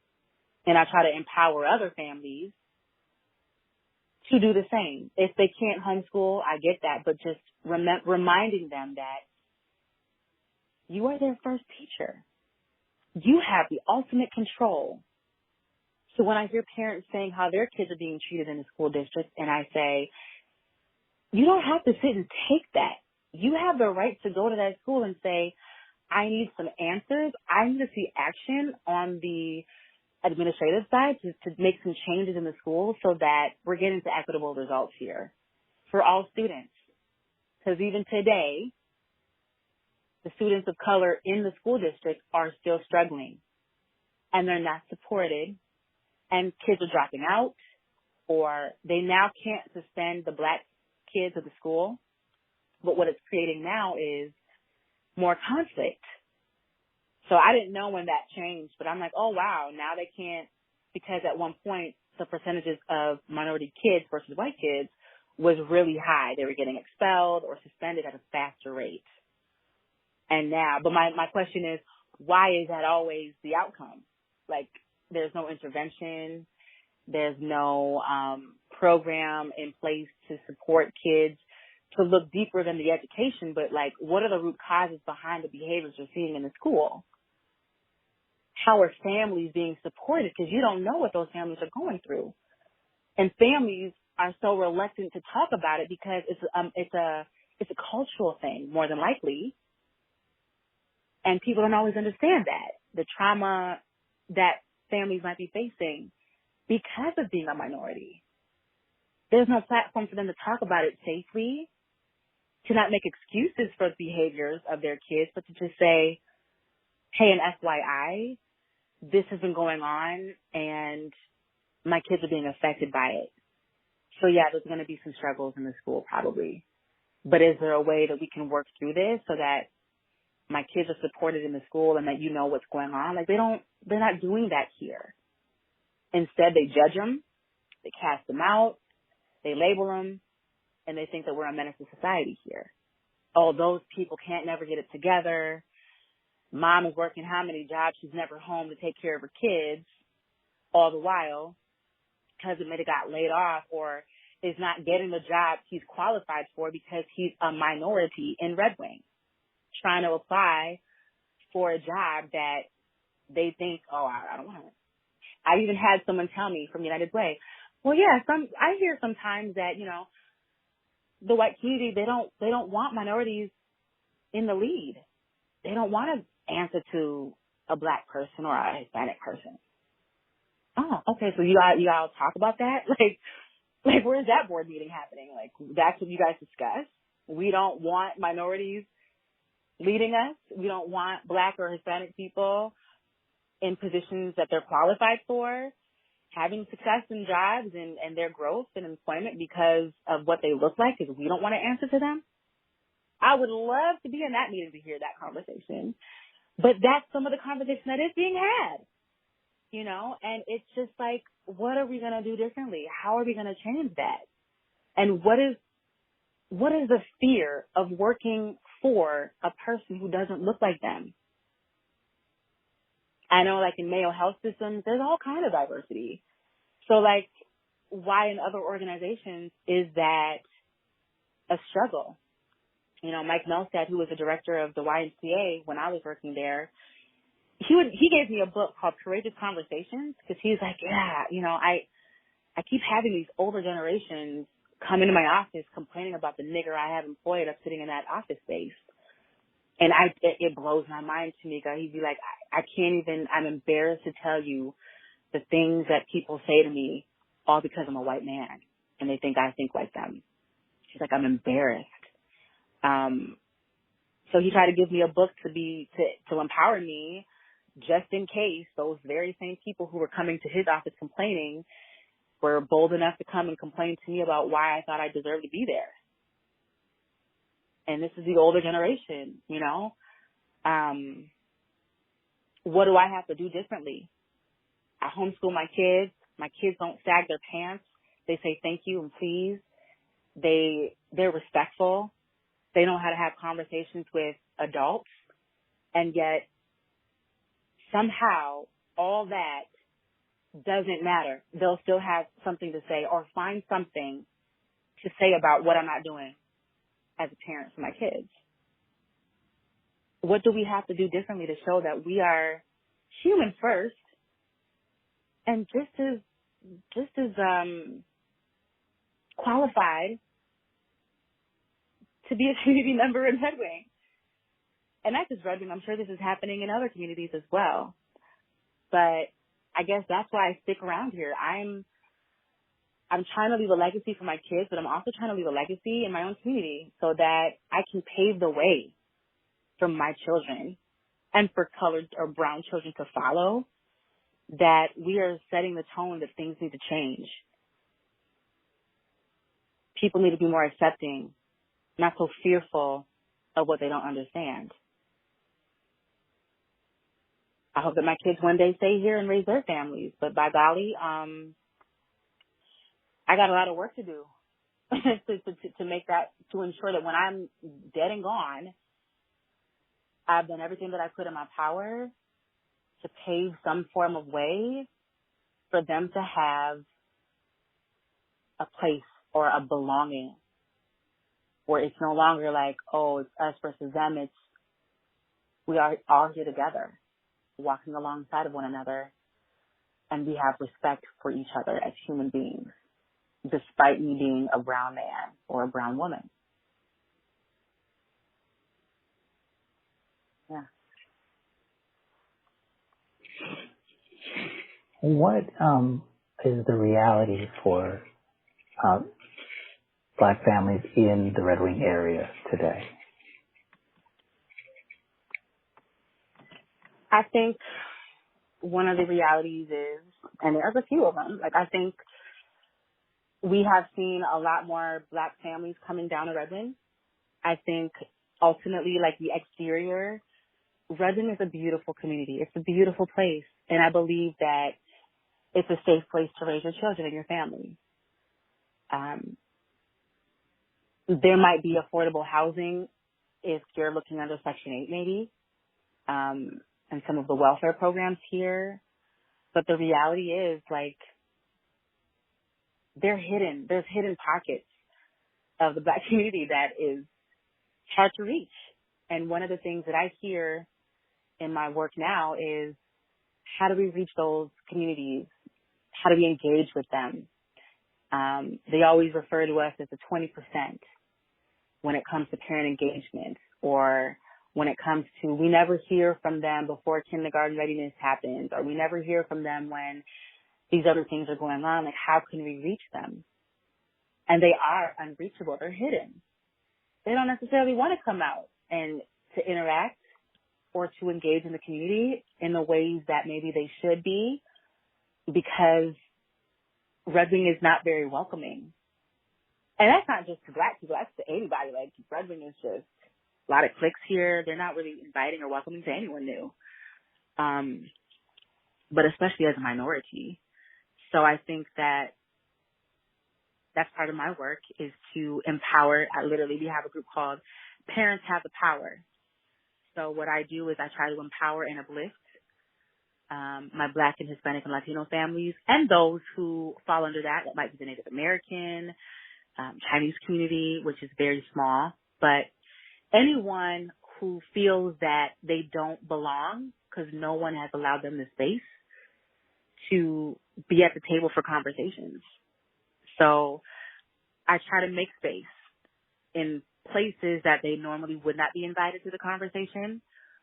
Jess Whitcomb, who used to work for Every Hand Joined, gave me a space as a parent to come to the table, to talk about, on behalf of just their people getting paid to make decisions on my behalf. I don't even know what I'm going through. How is that possible? So my goal is to bring these things to the network level, legislative level, advocacy, Education Partners Coalition, Partnership Coalition is doing this work right now too as we speak. Like, our goal is to like bring awareness and have these families feel supported by allowing their voice at the table to say, come share what you're going through, so that people will have an understanding. Come share your story so that maybe things can change in our community, so that you feel connected and a part of the conversation. Because parent engagement, like, your kids aren't going to feel connected if the parents aren't connected, right? So that's the reality, and we are so many light years behind everyone because there's a lot of healing that needs to happen. And I'm considered like a native, I think, of Red Wing at this point. I've been here for so long, seen so much. So my job is to like highlight the history, but then to also share with others, like, what has your experience been like? How has Red Wing impacted your livelihood here and your family? And what would you like to see change? And so getting them prepared and comfortable to speak out, not just in these small groups, but also to the partner table or to the school board, or if they really are ready for governance and their role in that, then let's go to the Capitol and let's start having those conversations at a legislative level. Like, that's the kind of system change we're hoping for. That's just the reality of where we're at. You know, we need to start healing our community and start talking about what has happened and what needs to change. So what has happened? What are some of the notable historical events in the Red Wing area that have impacted you and your family? Well, the most recent one, not this last year, but the year before, there was Martin Luther King Jr. Day, and Pier 55 was hosting it, which is like a senior living site. So it ended up being a snow day as well. School was canceled. The program at the Y, I had to get staff to do that so I could go to this event that I thought was really big. Like, the Human Rights Commission was hosting it. And so I was a little late getting there. I was probably like 20, 30 minutes late getting there. I walk in, and a majority of everyone turns towards the door, and it's like all white faces between the ages of like 40 and 80. And the look I received was like, oh, like some people even clapped, like, oh, look, a black person showed up. I was paralyzed. I froze in the door trying to think, like, do I turn around and dart out of here? Or do I sit down? Like, oh my gosh, why are they all staring at me? Why are these people looking at me like they feel bad for me? Like, oh, look. I was filled with mixed emotions at that moment. And I was personally asked to be there by the Human Rights Commission. And so I'm like, okay, just find the courage to like sit down. So I found a seat, and they went on with the discussion. And so we were having someone from Minneapolis come down to speak for us. He was a keynote speaker, David Oyelowo, and I cannot remember how to pronounce his name. But they were the keynote speaker, and so they couldn't make it down. And we were also supposed to watch something on like they featured him also through like a virtual session that people could access from all over the world also. So we were supposed to have a guest keynote speaker, and then we were also going to witness a speaker. And the guy couldn't come down. So during that process, they were stalling, trying to figure out, is he going to make it? Can he come? Is he stuck? Because we had, I don't know, like 6 inches of snow. It was, like I said, it was a snow day. And so while they were figuring that out, the city council got up and started talking about like opiate usage and all these other things during a Martin Luther King Jr. Day. There were no pictures of any body that represented the Black community. Like, there was nothing up to show that this is even about Martin Luther King Jr. No innovators. And no offense to people, but there are other people outside of Rosa Parks, Malcolm X, Martin Luther, who are never brought up, who are some of the most creative innovators of our time and pioneers of our time. They're never brought up because they don't do the work. They don't do the research. So I was like, by this point, I was like, oh Lord, this is not what I expected. And now this man's up here talking about opiate usage of Red Wing. I thought it was so distasteful. He could have used that time to talk about the heritage of our Black community and the African Americans and the movement, the civil rights movement. Maybe talk about Martin Luther King. I don't know. Like, they didn't do that. For like 30 minutes he stalled. And so at this time I went and got some breakfast, and then sat down, and I was just irate, trying to remain calm because I get worked up, and I know it shows on my face. I don't have a poker face at all. And then finally they decided, okay, this man isn't coming, but we're going to tune in here and we're going to listen to this other man speak. And once that speaker spoke, like, it was so powerful. Thankfully, they turned the lights down low, and I felt like people were they were still staring at me, but I was just uncomfortable the whole time. And, there was like this pity look, like the energy of the room was just really uncomfortable. I felt like people pitied me. And, but the speaker spoke about, he was so empowering, and he was from Africa and came over to do film and talked about like how in Africa the perception that they're in poverty and that there's this and there's that, where he was just like, we have kings and queens. We have, like just the way he spoke, and it was so empowering and uplifting. It gave another perspective and view outside of there's dangers in one storytelling. You hear one story, you assume all Africa is in poverty and all Africans are starving. So the way that he spoke about where he's from and his heritage and his culture, it was so beautiful, and it was so positive. And people, like, their mouths were just gaping open. They're like, what? What do you mean not all kids in Africa are starving? And, it was just like, oh my gosh, there's so much more. There's so much more than what we think we know. And so, like, at that point, I felt good just to feel empowered and uplifted. And I was like in tears by this point. It was such a powerful speaker. And then there was like another performance that went on along with that. And by the end of that, the lights were on and people had a chance to speak.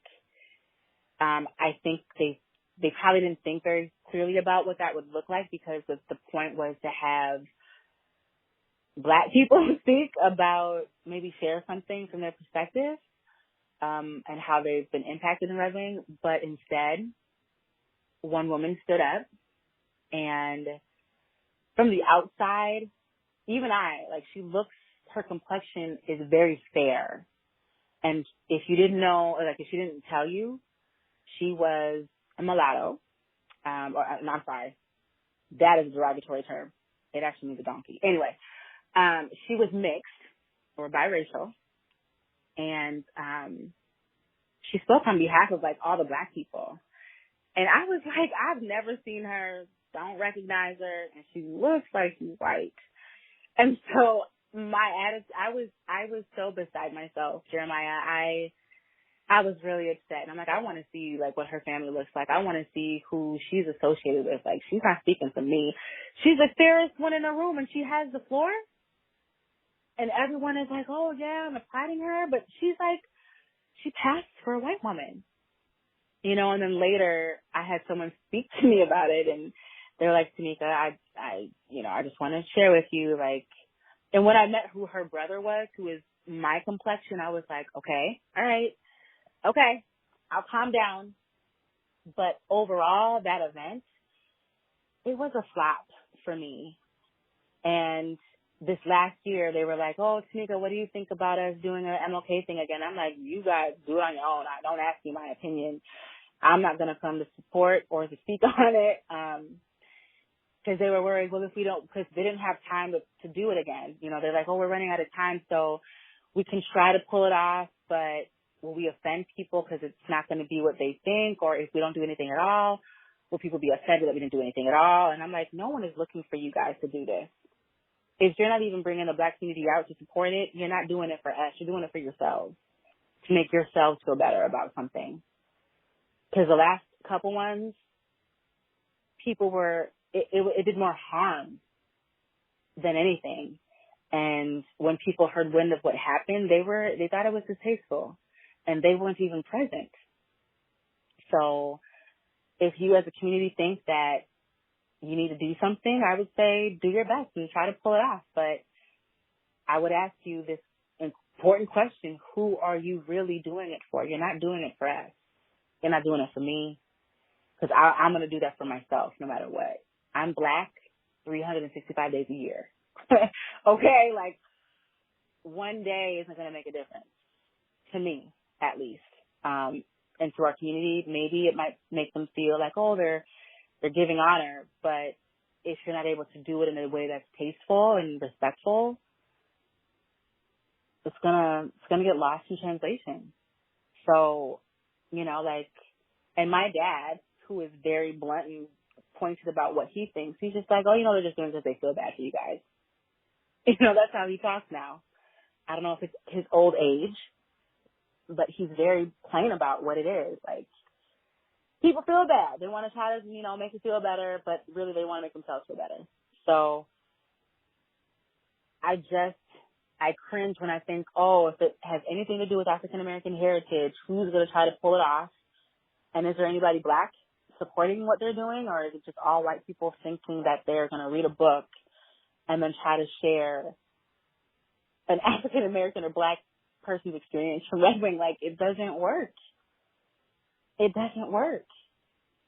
So, you know, that's upsetting to me. Like, they're not even going to the source.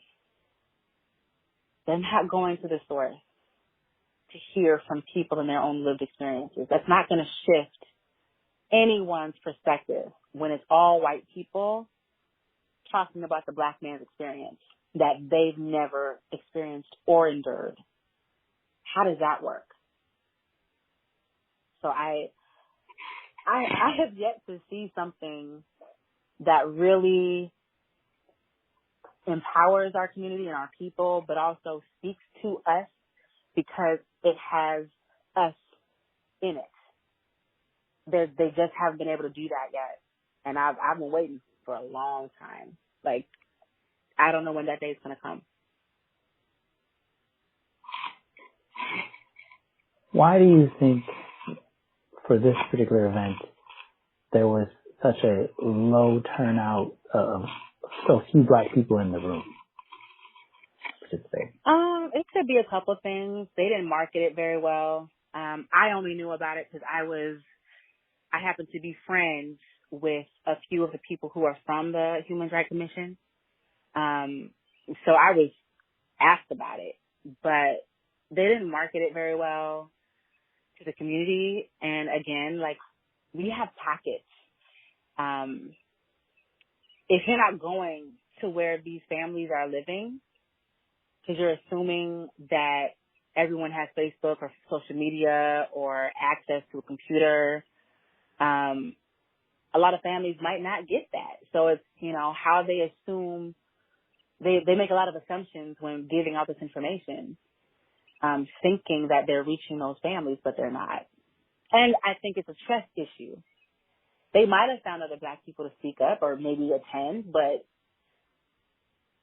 I don't know how they will feel being in a room knowing that they're going to be one of maybe 3 or 4 others speaking to a whole room of white people.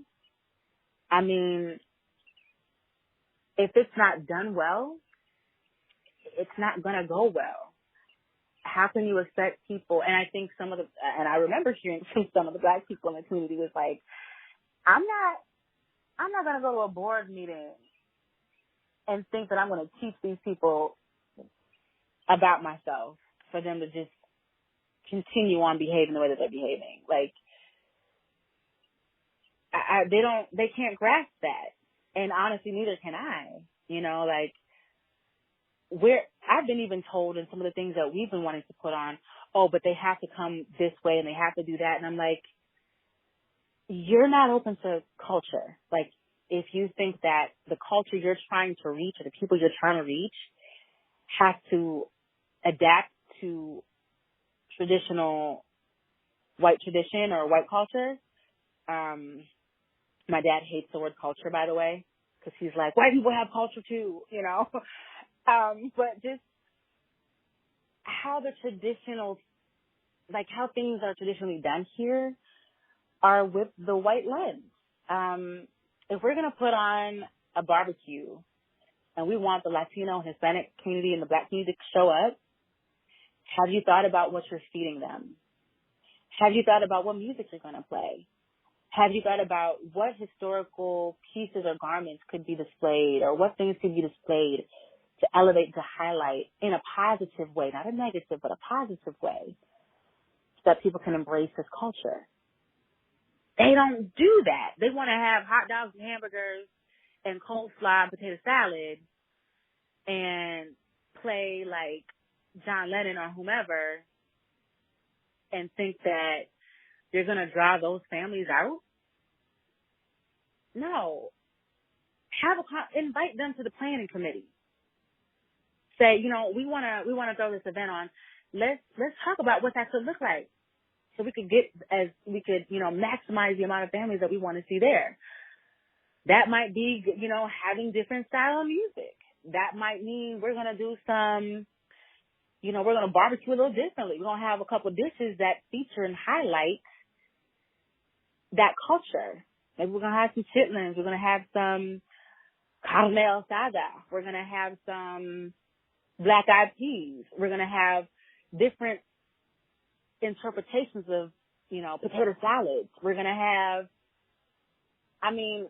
to do things differently so that the people who are coming out can feel that their culture is being embraced and that they don't have to change who they are just to attend. I can't understand that. You want to help these people, but you want them to bend to you and conform to what you think they should do. Like, that doesn't work. And so until organizations are able to see that, they need to start planning differently and have more voices and diversity within those conversations. Those families are never going to show up. They're never going to show up. Like, I've been to a Juneteenth block party in Minneapolis, and it is very different than a Red Wing block party. So, you know, they need to do their research. They want us to be comfortable, but yet we're uncomfortable. They don't want to be uncomfortable. They want to be comfortable, you know, but maybe they need to be a little uncomfortable in order to receive us, stepping outside of themselves and saying, man, you know, like, okay, all right, I'll be okay with the music.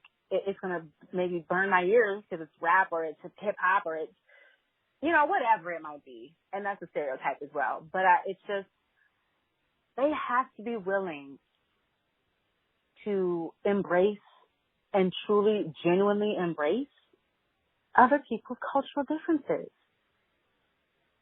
And until they do that, it's going to remain the same.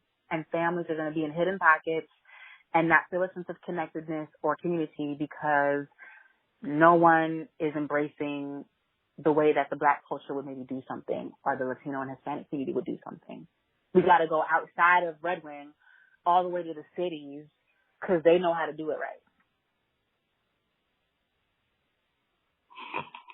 Will you describe these pockets of the Black community in Red Wing?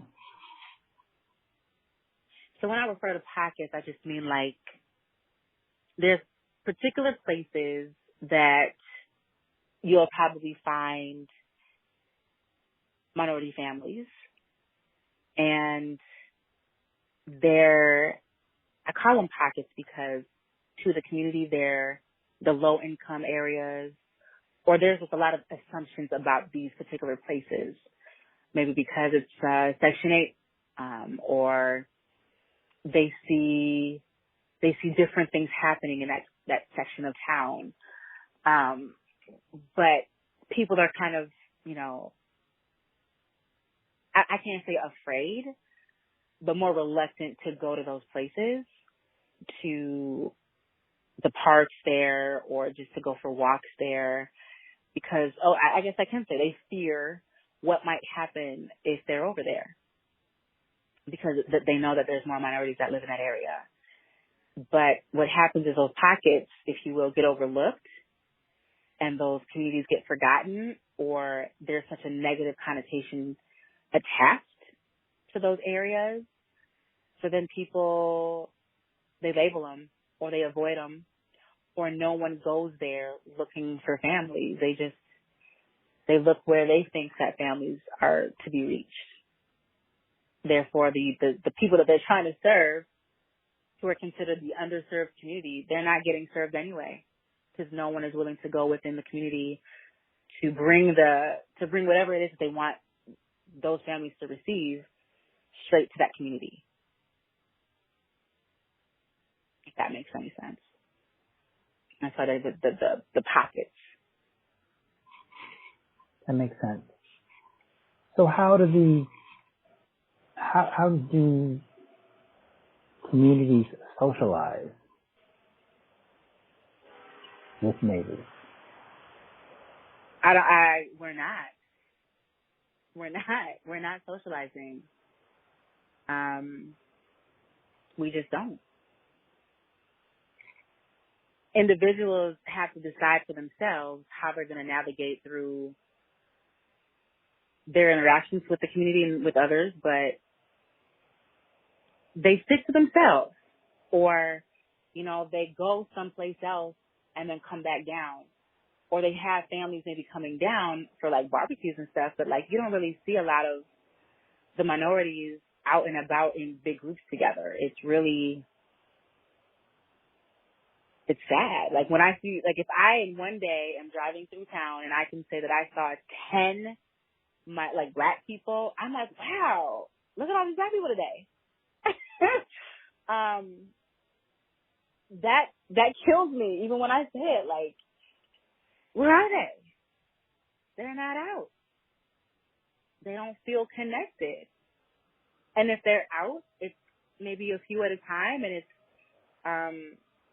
maybe they're at the park and whatever, but they're usually just with their own family. They're not necessarily interacting and engaging with others. And I've seen like a group of boys or a group of girls out, maybe walking to the YMCA to go play some basketball and stuff like that. But as far as like a family unit, you don't see it. And they probably feel isolated because of how they're treated throughout the community. Just in a day. If in one day, I'm just going to use this as an example, like if my kids didn't have the upbringing that they have, and this happens, I think, no matter what though, but if throughout the entire day, people don't even smile at them, acknowledge their existence, they give them the side eye, they grab their purse when they walk by, they go across the street when they see them walking down the sidewalk, I would expect that my kids would not want to go out, or they would go out during certain times of the day, or they would just avoid certain places altogether. Because day in and day out, weeks upon weeks, months upon months, how long is a person able to put up, like how long can we deal with that treatment? And it's, it's that idea of maybe they don't say it out loud, but their actions and behavior speak far louder than words do. So can you just imagine like that? If that's how you're treated just because of what you look like on a day in and day out basis, you're gonna, although this is a beautiful community, and people don't mess with you or bother you, you're going to stick to your own house. You're going to stick to your small little neighborhood and not venture out too far because you're just like, I just can't deal with this today. I just got back from the store and I was followed all around the store because whatever they thought that I was going to do, steal something or whatnot, All the while, you have all these little kids over here who look different, loud, knocking stuff over in the aisles, but I'm the one being followed. You just don't deal with it. You just, you choose to go certain places or not. You just avoid them altogether. So I know that some families just avoid places altogether, or they live here, but they literally drive to the city all the time to do their shopping. There's no barbershops here. There's no hair salons here for Black people. So we got to go to the city just to get our hair products. Or if I'm in the wrong aisle in Target, I've literally had people say, Miss, your people's section is over there. It's called the ethnic section. Oh, for real? Because you don't think that I should be using any of this shampoo or conditioner in the white people section? Like, it's like, what? Come on. This isn't even the white people section. This is just some shampoo and conditioner. Like, you don't have, even in the ethnic selection or the ethnic part of this store, they're still not catering to me. A type of people are targeting my people by slapping some labels on them saying natural. But these products don't work for my hair. I got to go all the way to the beauty salon or beauty store, supply store in the Twin Cities because that actually has products that work for my hair. But mind you, every now and then I do get some shampoo and conditioner from this aisle because it does work. Why do I have to have my own section? Like, it's just segregation all over again. And I'm sure this person didn't mean any harm. I want to believe that there was good intention behind the comment. They obviously thought I was lost. But that's still happening in 2020.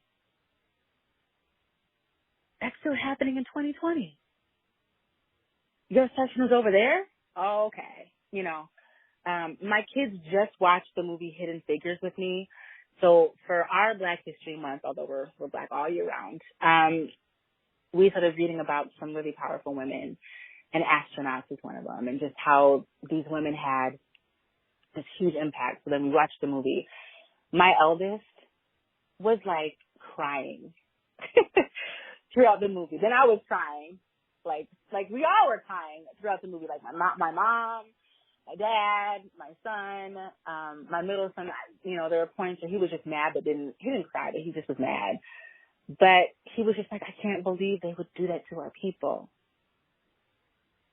If somebody told me I had to go to a different drinking fountain, I don't know what I would do.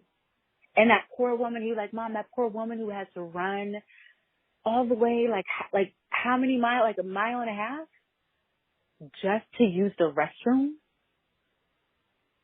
And then they're always like, well, where is she? Because she literally had to walk there because her people couldn't use the bathroom. Like, having that conversation with my kids is so hard at times because it hurts my own soul. But we still have people who think that way. I even have Black people tell me, Temeka, if we were segregated, things would be better. I'm like, why? If we all stuck to our own people. And I have to respect that comment too. Is it because you're tired of feeling like you're always segregated anyway? Is it because you just can't get along? You just don't want to try anymore? You're just tired and fed up that you just don't want to even incorporate any piece of other people's lives within your own life? I have to see from both sides of the table too. Like, is it really a bad idea that we go back to segregation? We stick to our own people. We stick to our own kind. I know people who, even my son, my youngest, or he's not my middle one, would say like, Mom, you gotta stick to a Black man. Like, all these white guys look at you, but you really probably shouldn't only marry a black man. You know, my other son is like, you can marry anybody you want to. You should be able to marry any man you want, no matter what color he is. And I have to, like, respect both of my boys' viewpoints on that. If my one only wants to date within his culture or his nationality and black women are where it's at because he thinks that they're queens or beautiful and that black is beautiful, baby, do just that. And if my other one is okay with marrying a white woman or a Chinese woman or a green or purple woman, baby, that's fine too. But you know, I see the divide within my own boys even. And yet the one that thinks he should be with the black woman is the same one that wishes he was white. So do you see the deep-rooted, like, mental, what do I even call it? Insanity. The fight within himself to accept who he is and yet want to be somebody else, but only think that, but I can only be with my people. Like, he's 8 and is battling within his own self about this. This is what society has painted for our youth. So it's really hard to navigate through that. So I understand where people, bringing it back to what you asked before, like, I understand why these pockets are the way they are. People feel isolated. They're tired of maybe being treated some way all day long, and they don't mind being to themselves, which is unfortunate.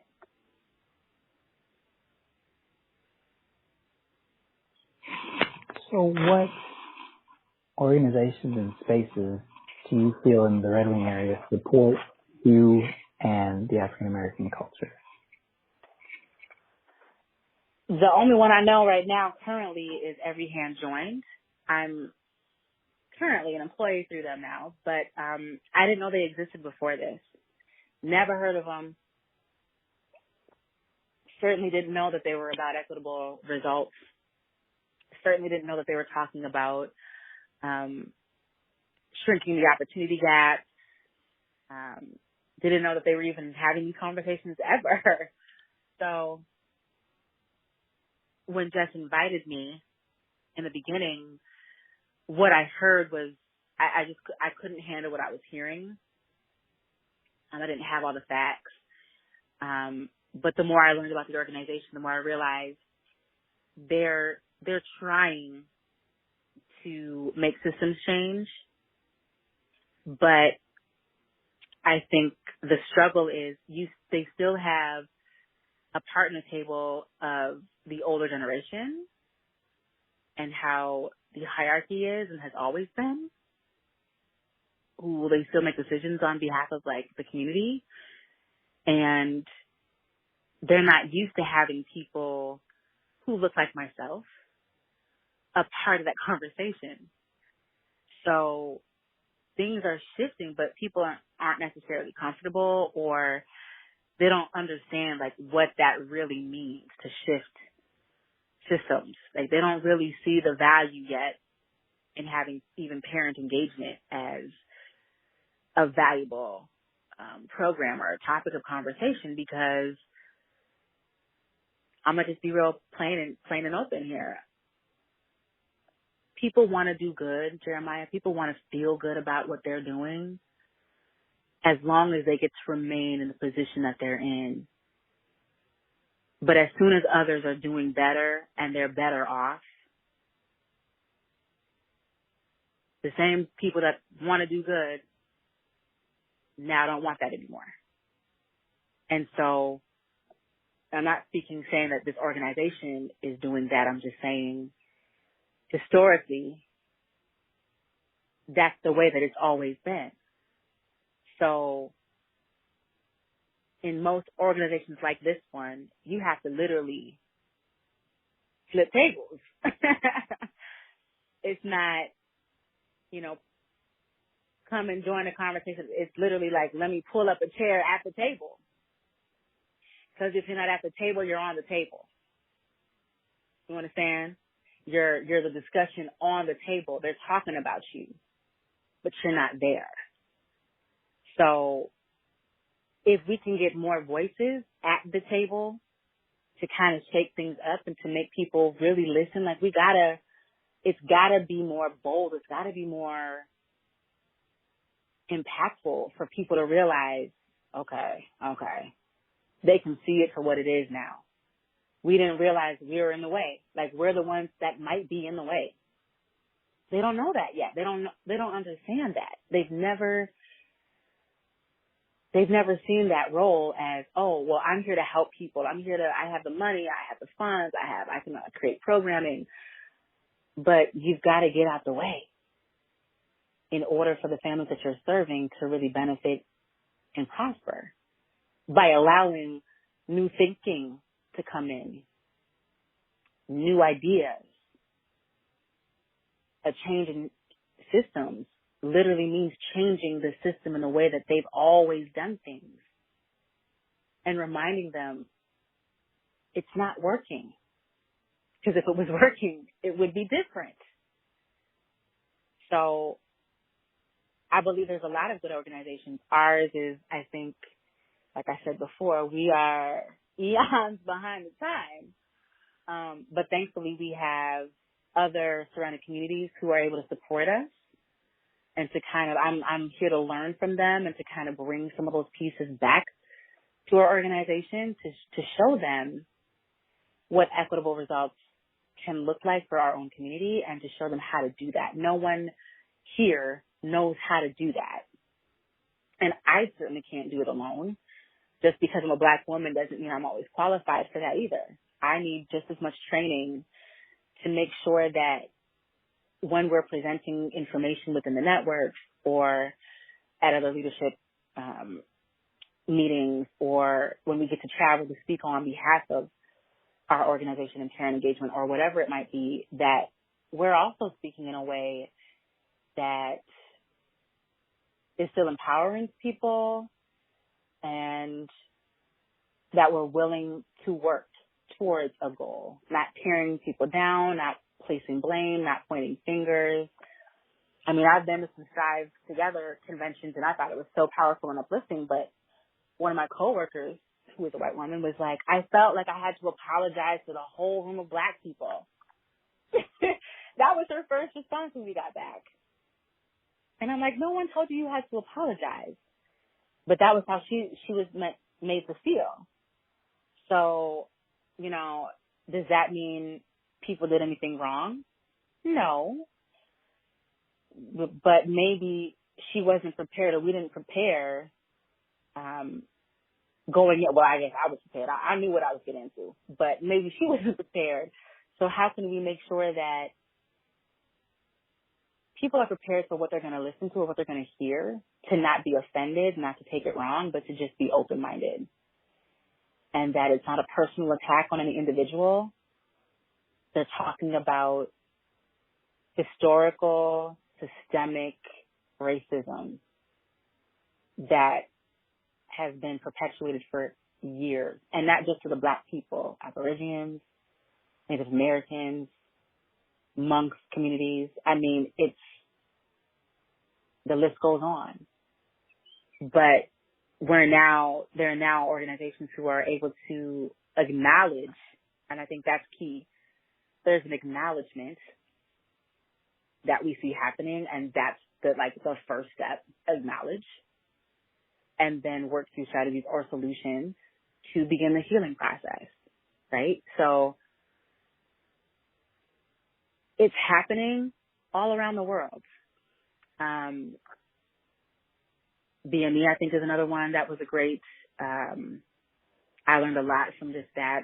FSG is now hosting convenings and conventions that talk about these things. Like, it's everywhere. Like, it's popping up. And maybe it always existed, but I certainly didn't know. I wasn't in on that information until just recently. So I know it's happening. It's just a lot of work. And I may never live to see these systems change in my own community. But by golly, I hope that we do enough work that when I'm dead and gone, it happens. When my babies are grown men and have their own families, this is the work that it's going to take. And it's not easy. There's lots of pushback. People still would say, like, white privilege doesn't exist. And I hate using that word, but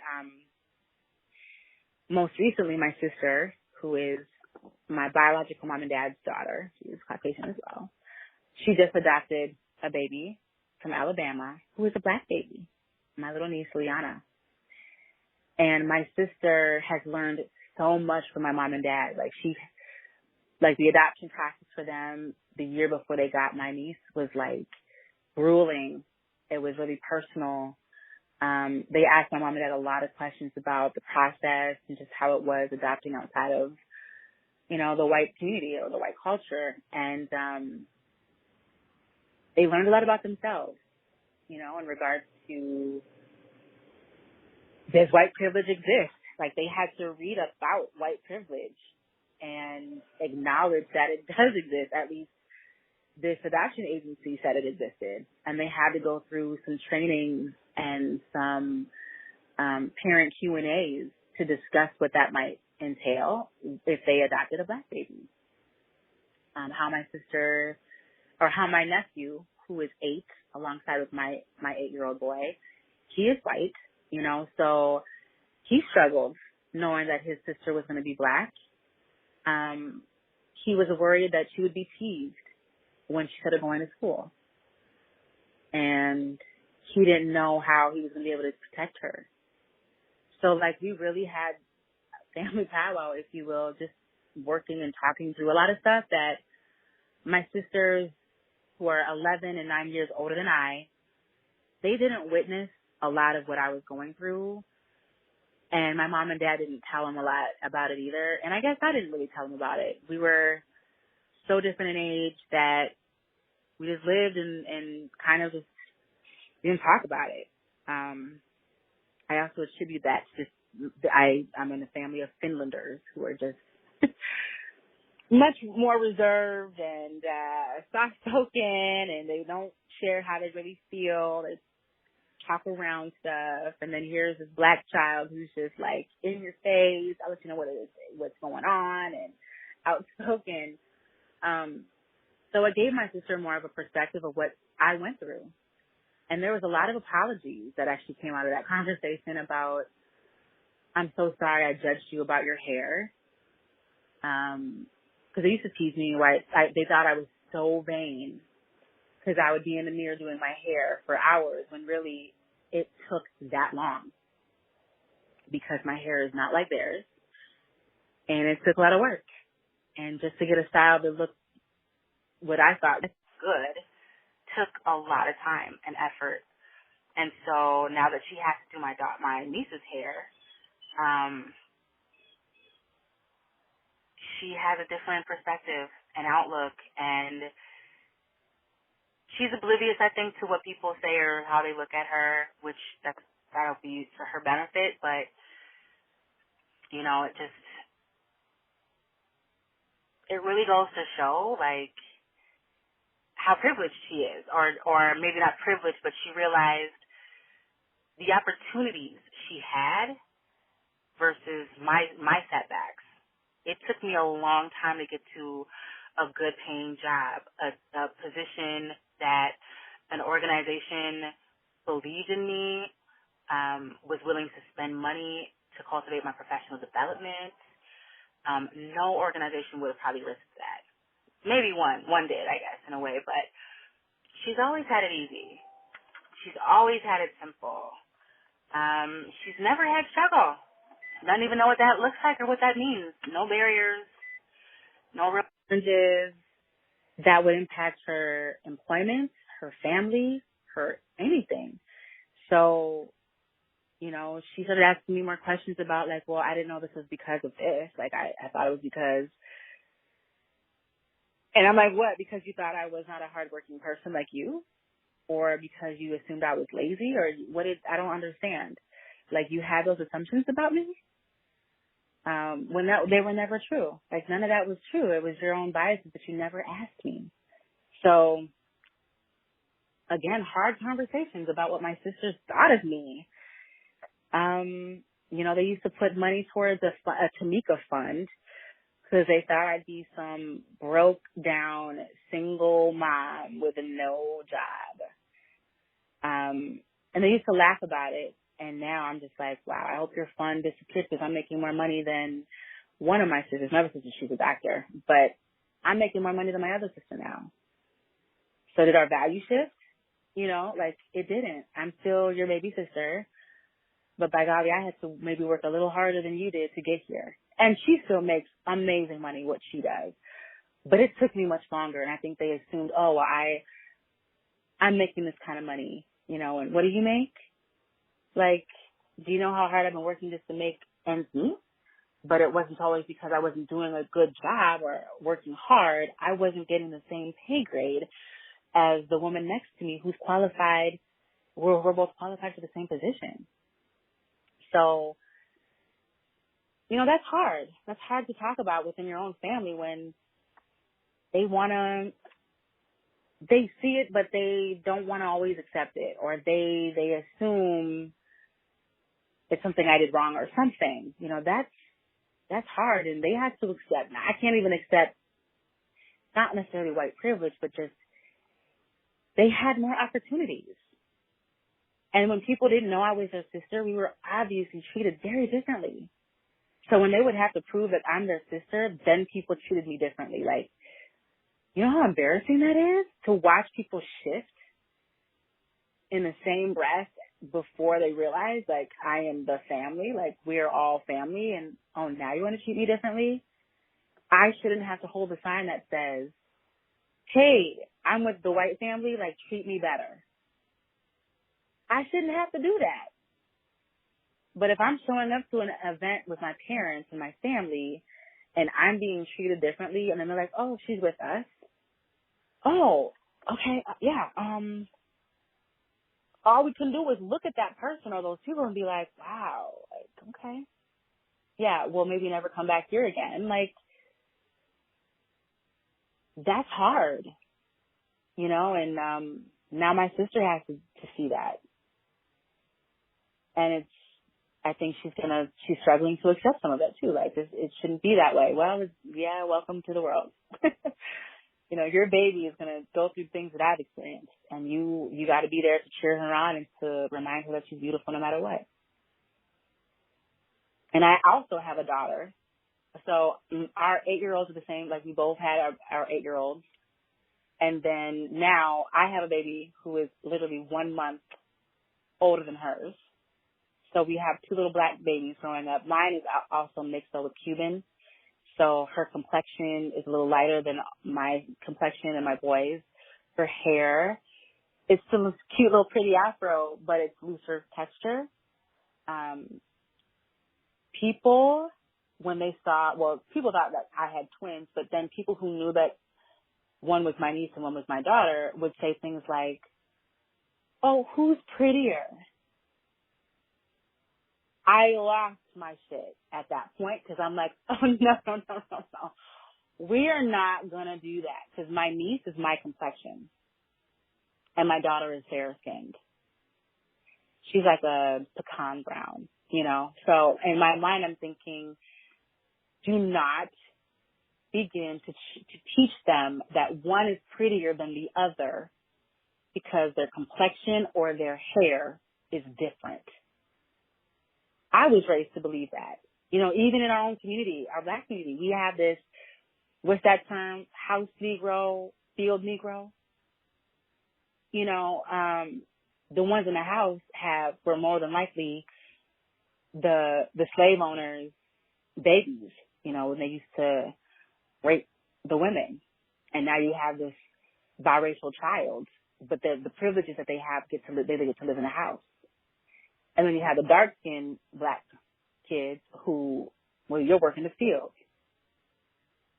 While all the while, you got the black woman in the house, breastfeeding everybody's children. Okay? So, again, when you look at the history of how they were treated differently within their own black community, and we see it today.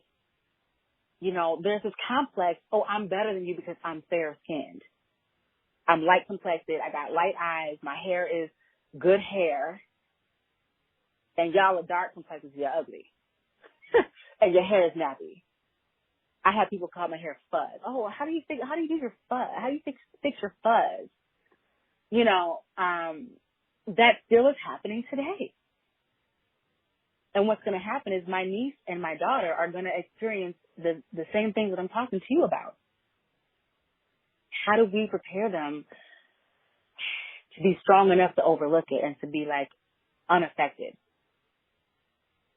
and to not think twice about it when people make comments, but to just know their worth and know that they're beautiful no matter what. And that all shades of brown are beautiful. And, you know, it's funny because my mom would say, she's not white, she's brown, and she's right. There's no such thing as white. We're all brown, just very different shades of brown. So when I think about it, white might not even be the right term either. But that is, you know, and my question to society, to the government, like, where did we come up with these labels? Who named us these things? Like, who said that I am this or that I am that or that I have to put this down or check this box? I am Temeka Wirkkala, and I am a citizen of America. At the end of the day, okay? We've all migrated from somewhere. Our ancestors did. So literally, like, are we all, like, what, you know, if we really want to get technical about it, who are we really? Where did we really come from? And why do we have all these labels? Although that's neither here nor there, that's another conversation. It's just, why do we have to defend ourselves and give an explanation to people just because we look like the way we look?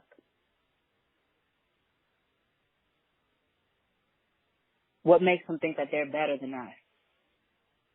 And they feel, and some feel that way. They know that they have more opportunities or privileges, if you will, or just, I'll just use the word more opportunities.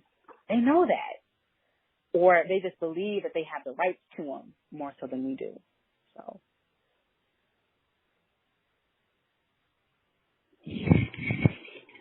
Thank you. Yeah, that was a long-winded answer, wasn't it? Is there anything else you think we should know about you or your time in Red Wing or the community there?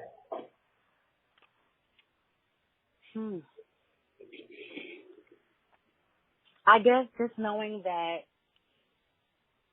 my motivation stems from being adopted and having the best of both worlds. I want peace for my family who doesn't look like me, as well as peace for the family that does look like me. I am both. And at one point, I want world peace. I want us to recognize that we are all one race, which is the human race. But I do understand that in order for us to get to that point, which may never happen in our day and age, and it might never happen on earth until God returns, but that we also need to understand our history, address it, acknowledge it, so that we can all heal from it to move forward. So I know that my dreams for our nation is a far-fetched one, but I also know that I can't sit here and not do something. So I'm going to do what I can or be the change that I want to see in our world, in our community, by trying to empower all people to dig deeper into history and to not necessarily point fingers or blame on one another, but to just say, or to see that we are in this position. We are dealing with these challenges and these barriers because of what the history of our nation has been. And when we can address that and kind of acknowledge that we need to place blame on just the fall of man, sin of man as the origin of all this turmoil, then we can maybe move on to figure out what we're going to do about it. One community at a time. And that is all. Well, Temeka, Wirkkala, thank you so very much for sharing your story with us. Thank you for giving me the opportunity.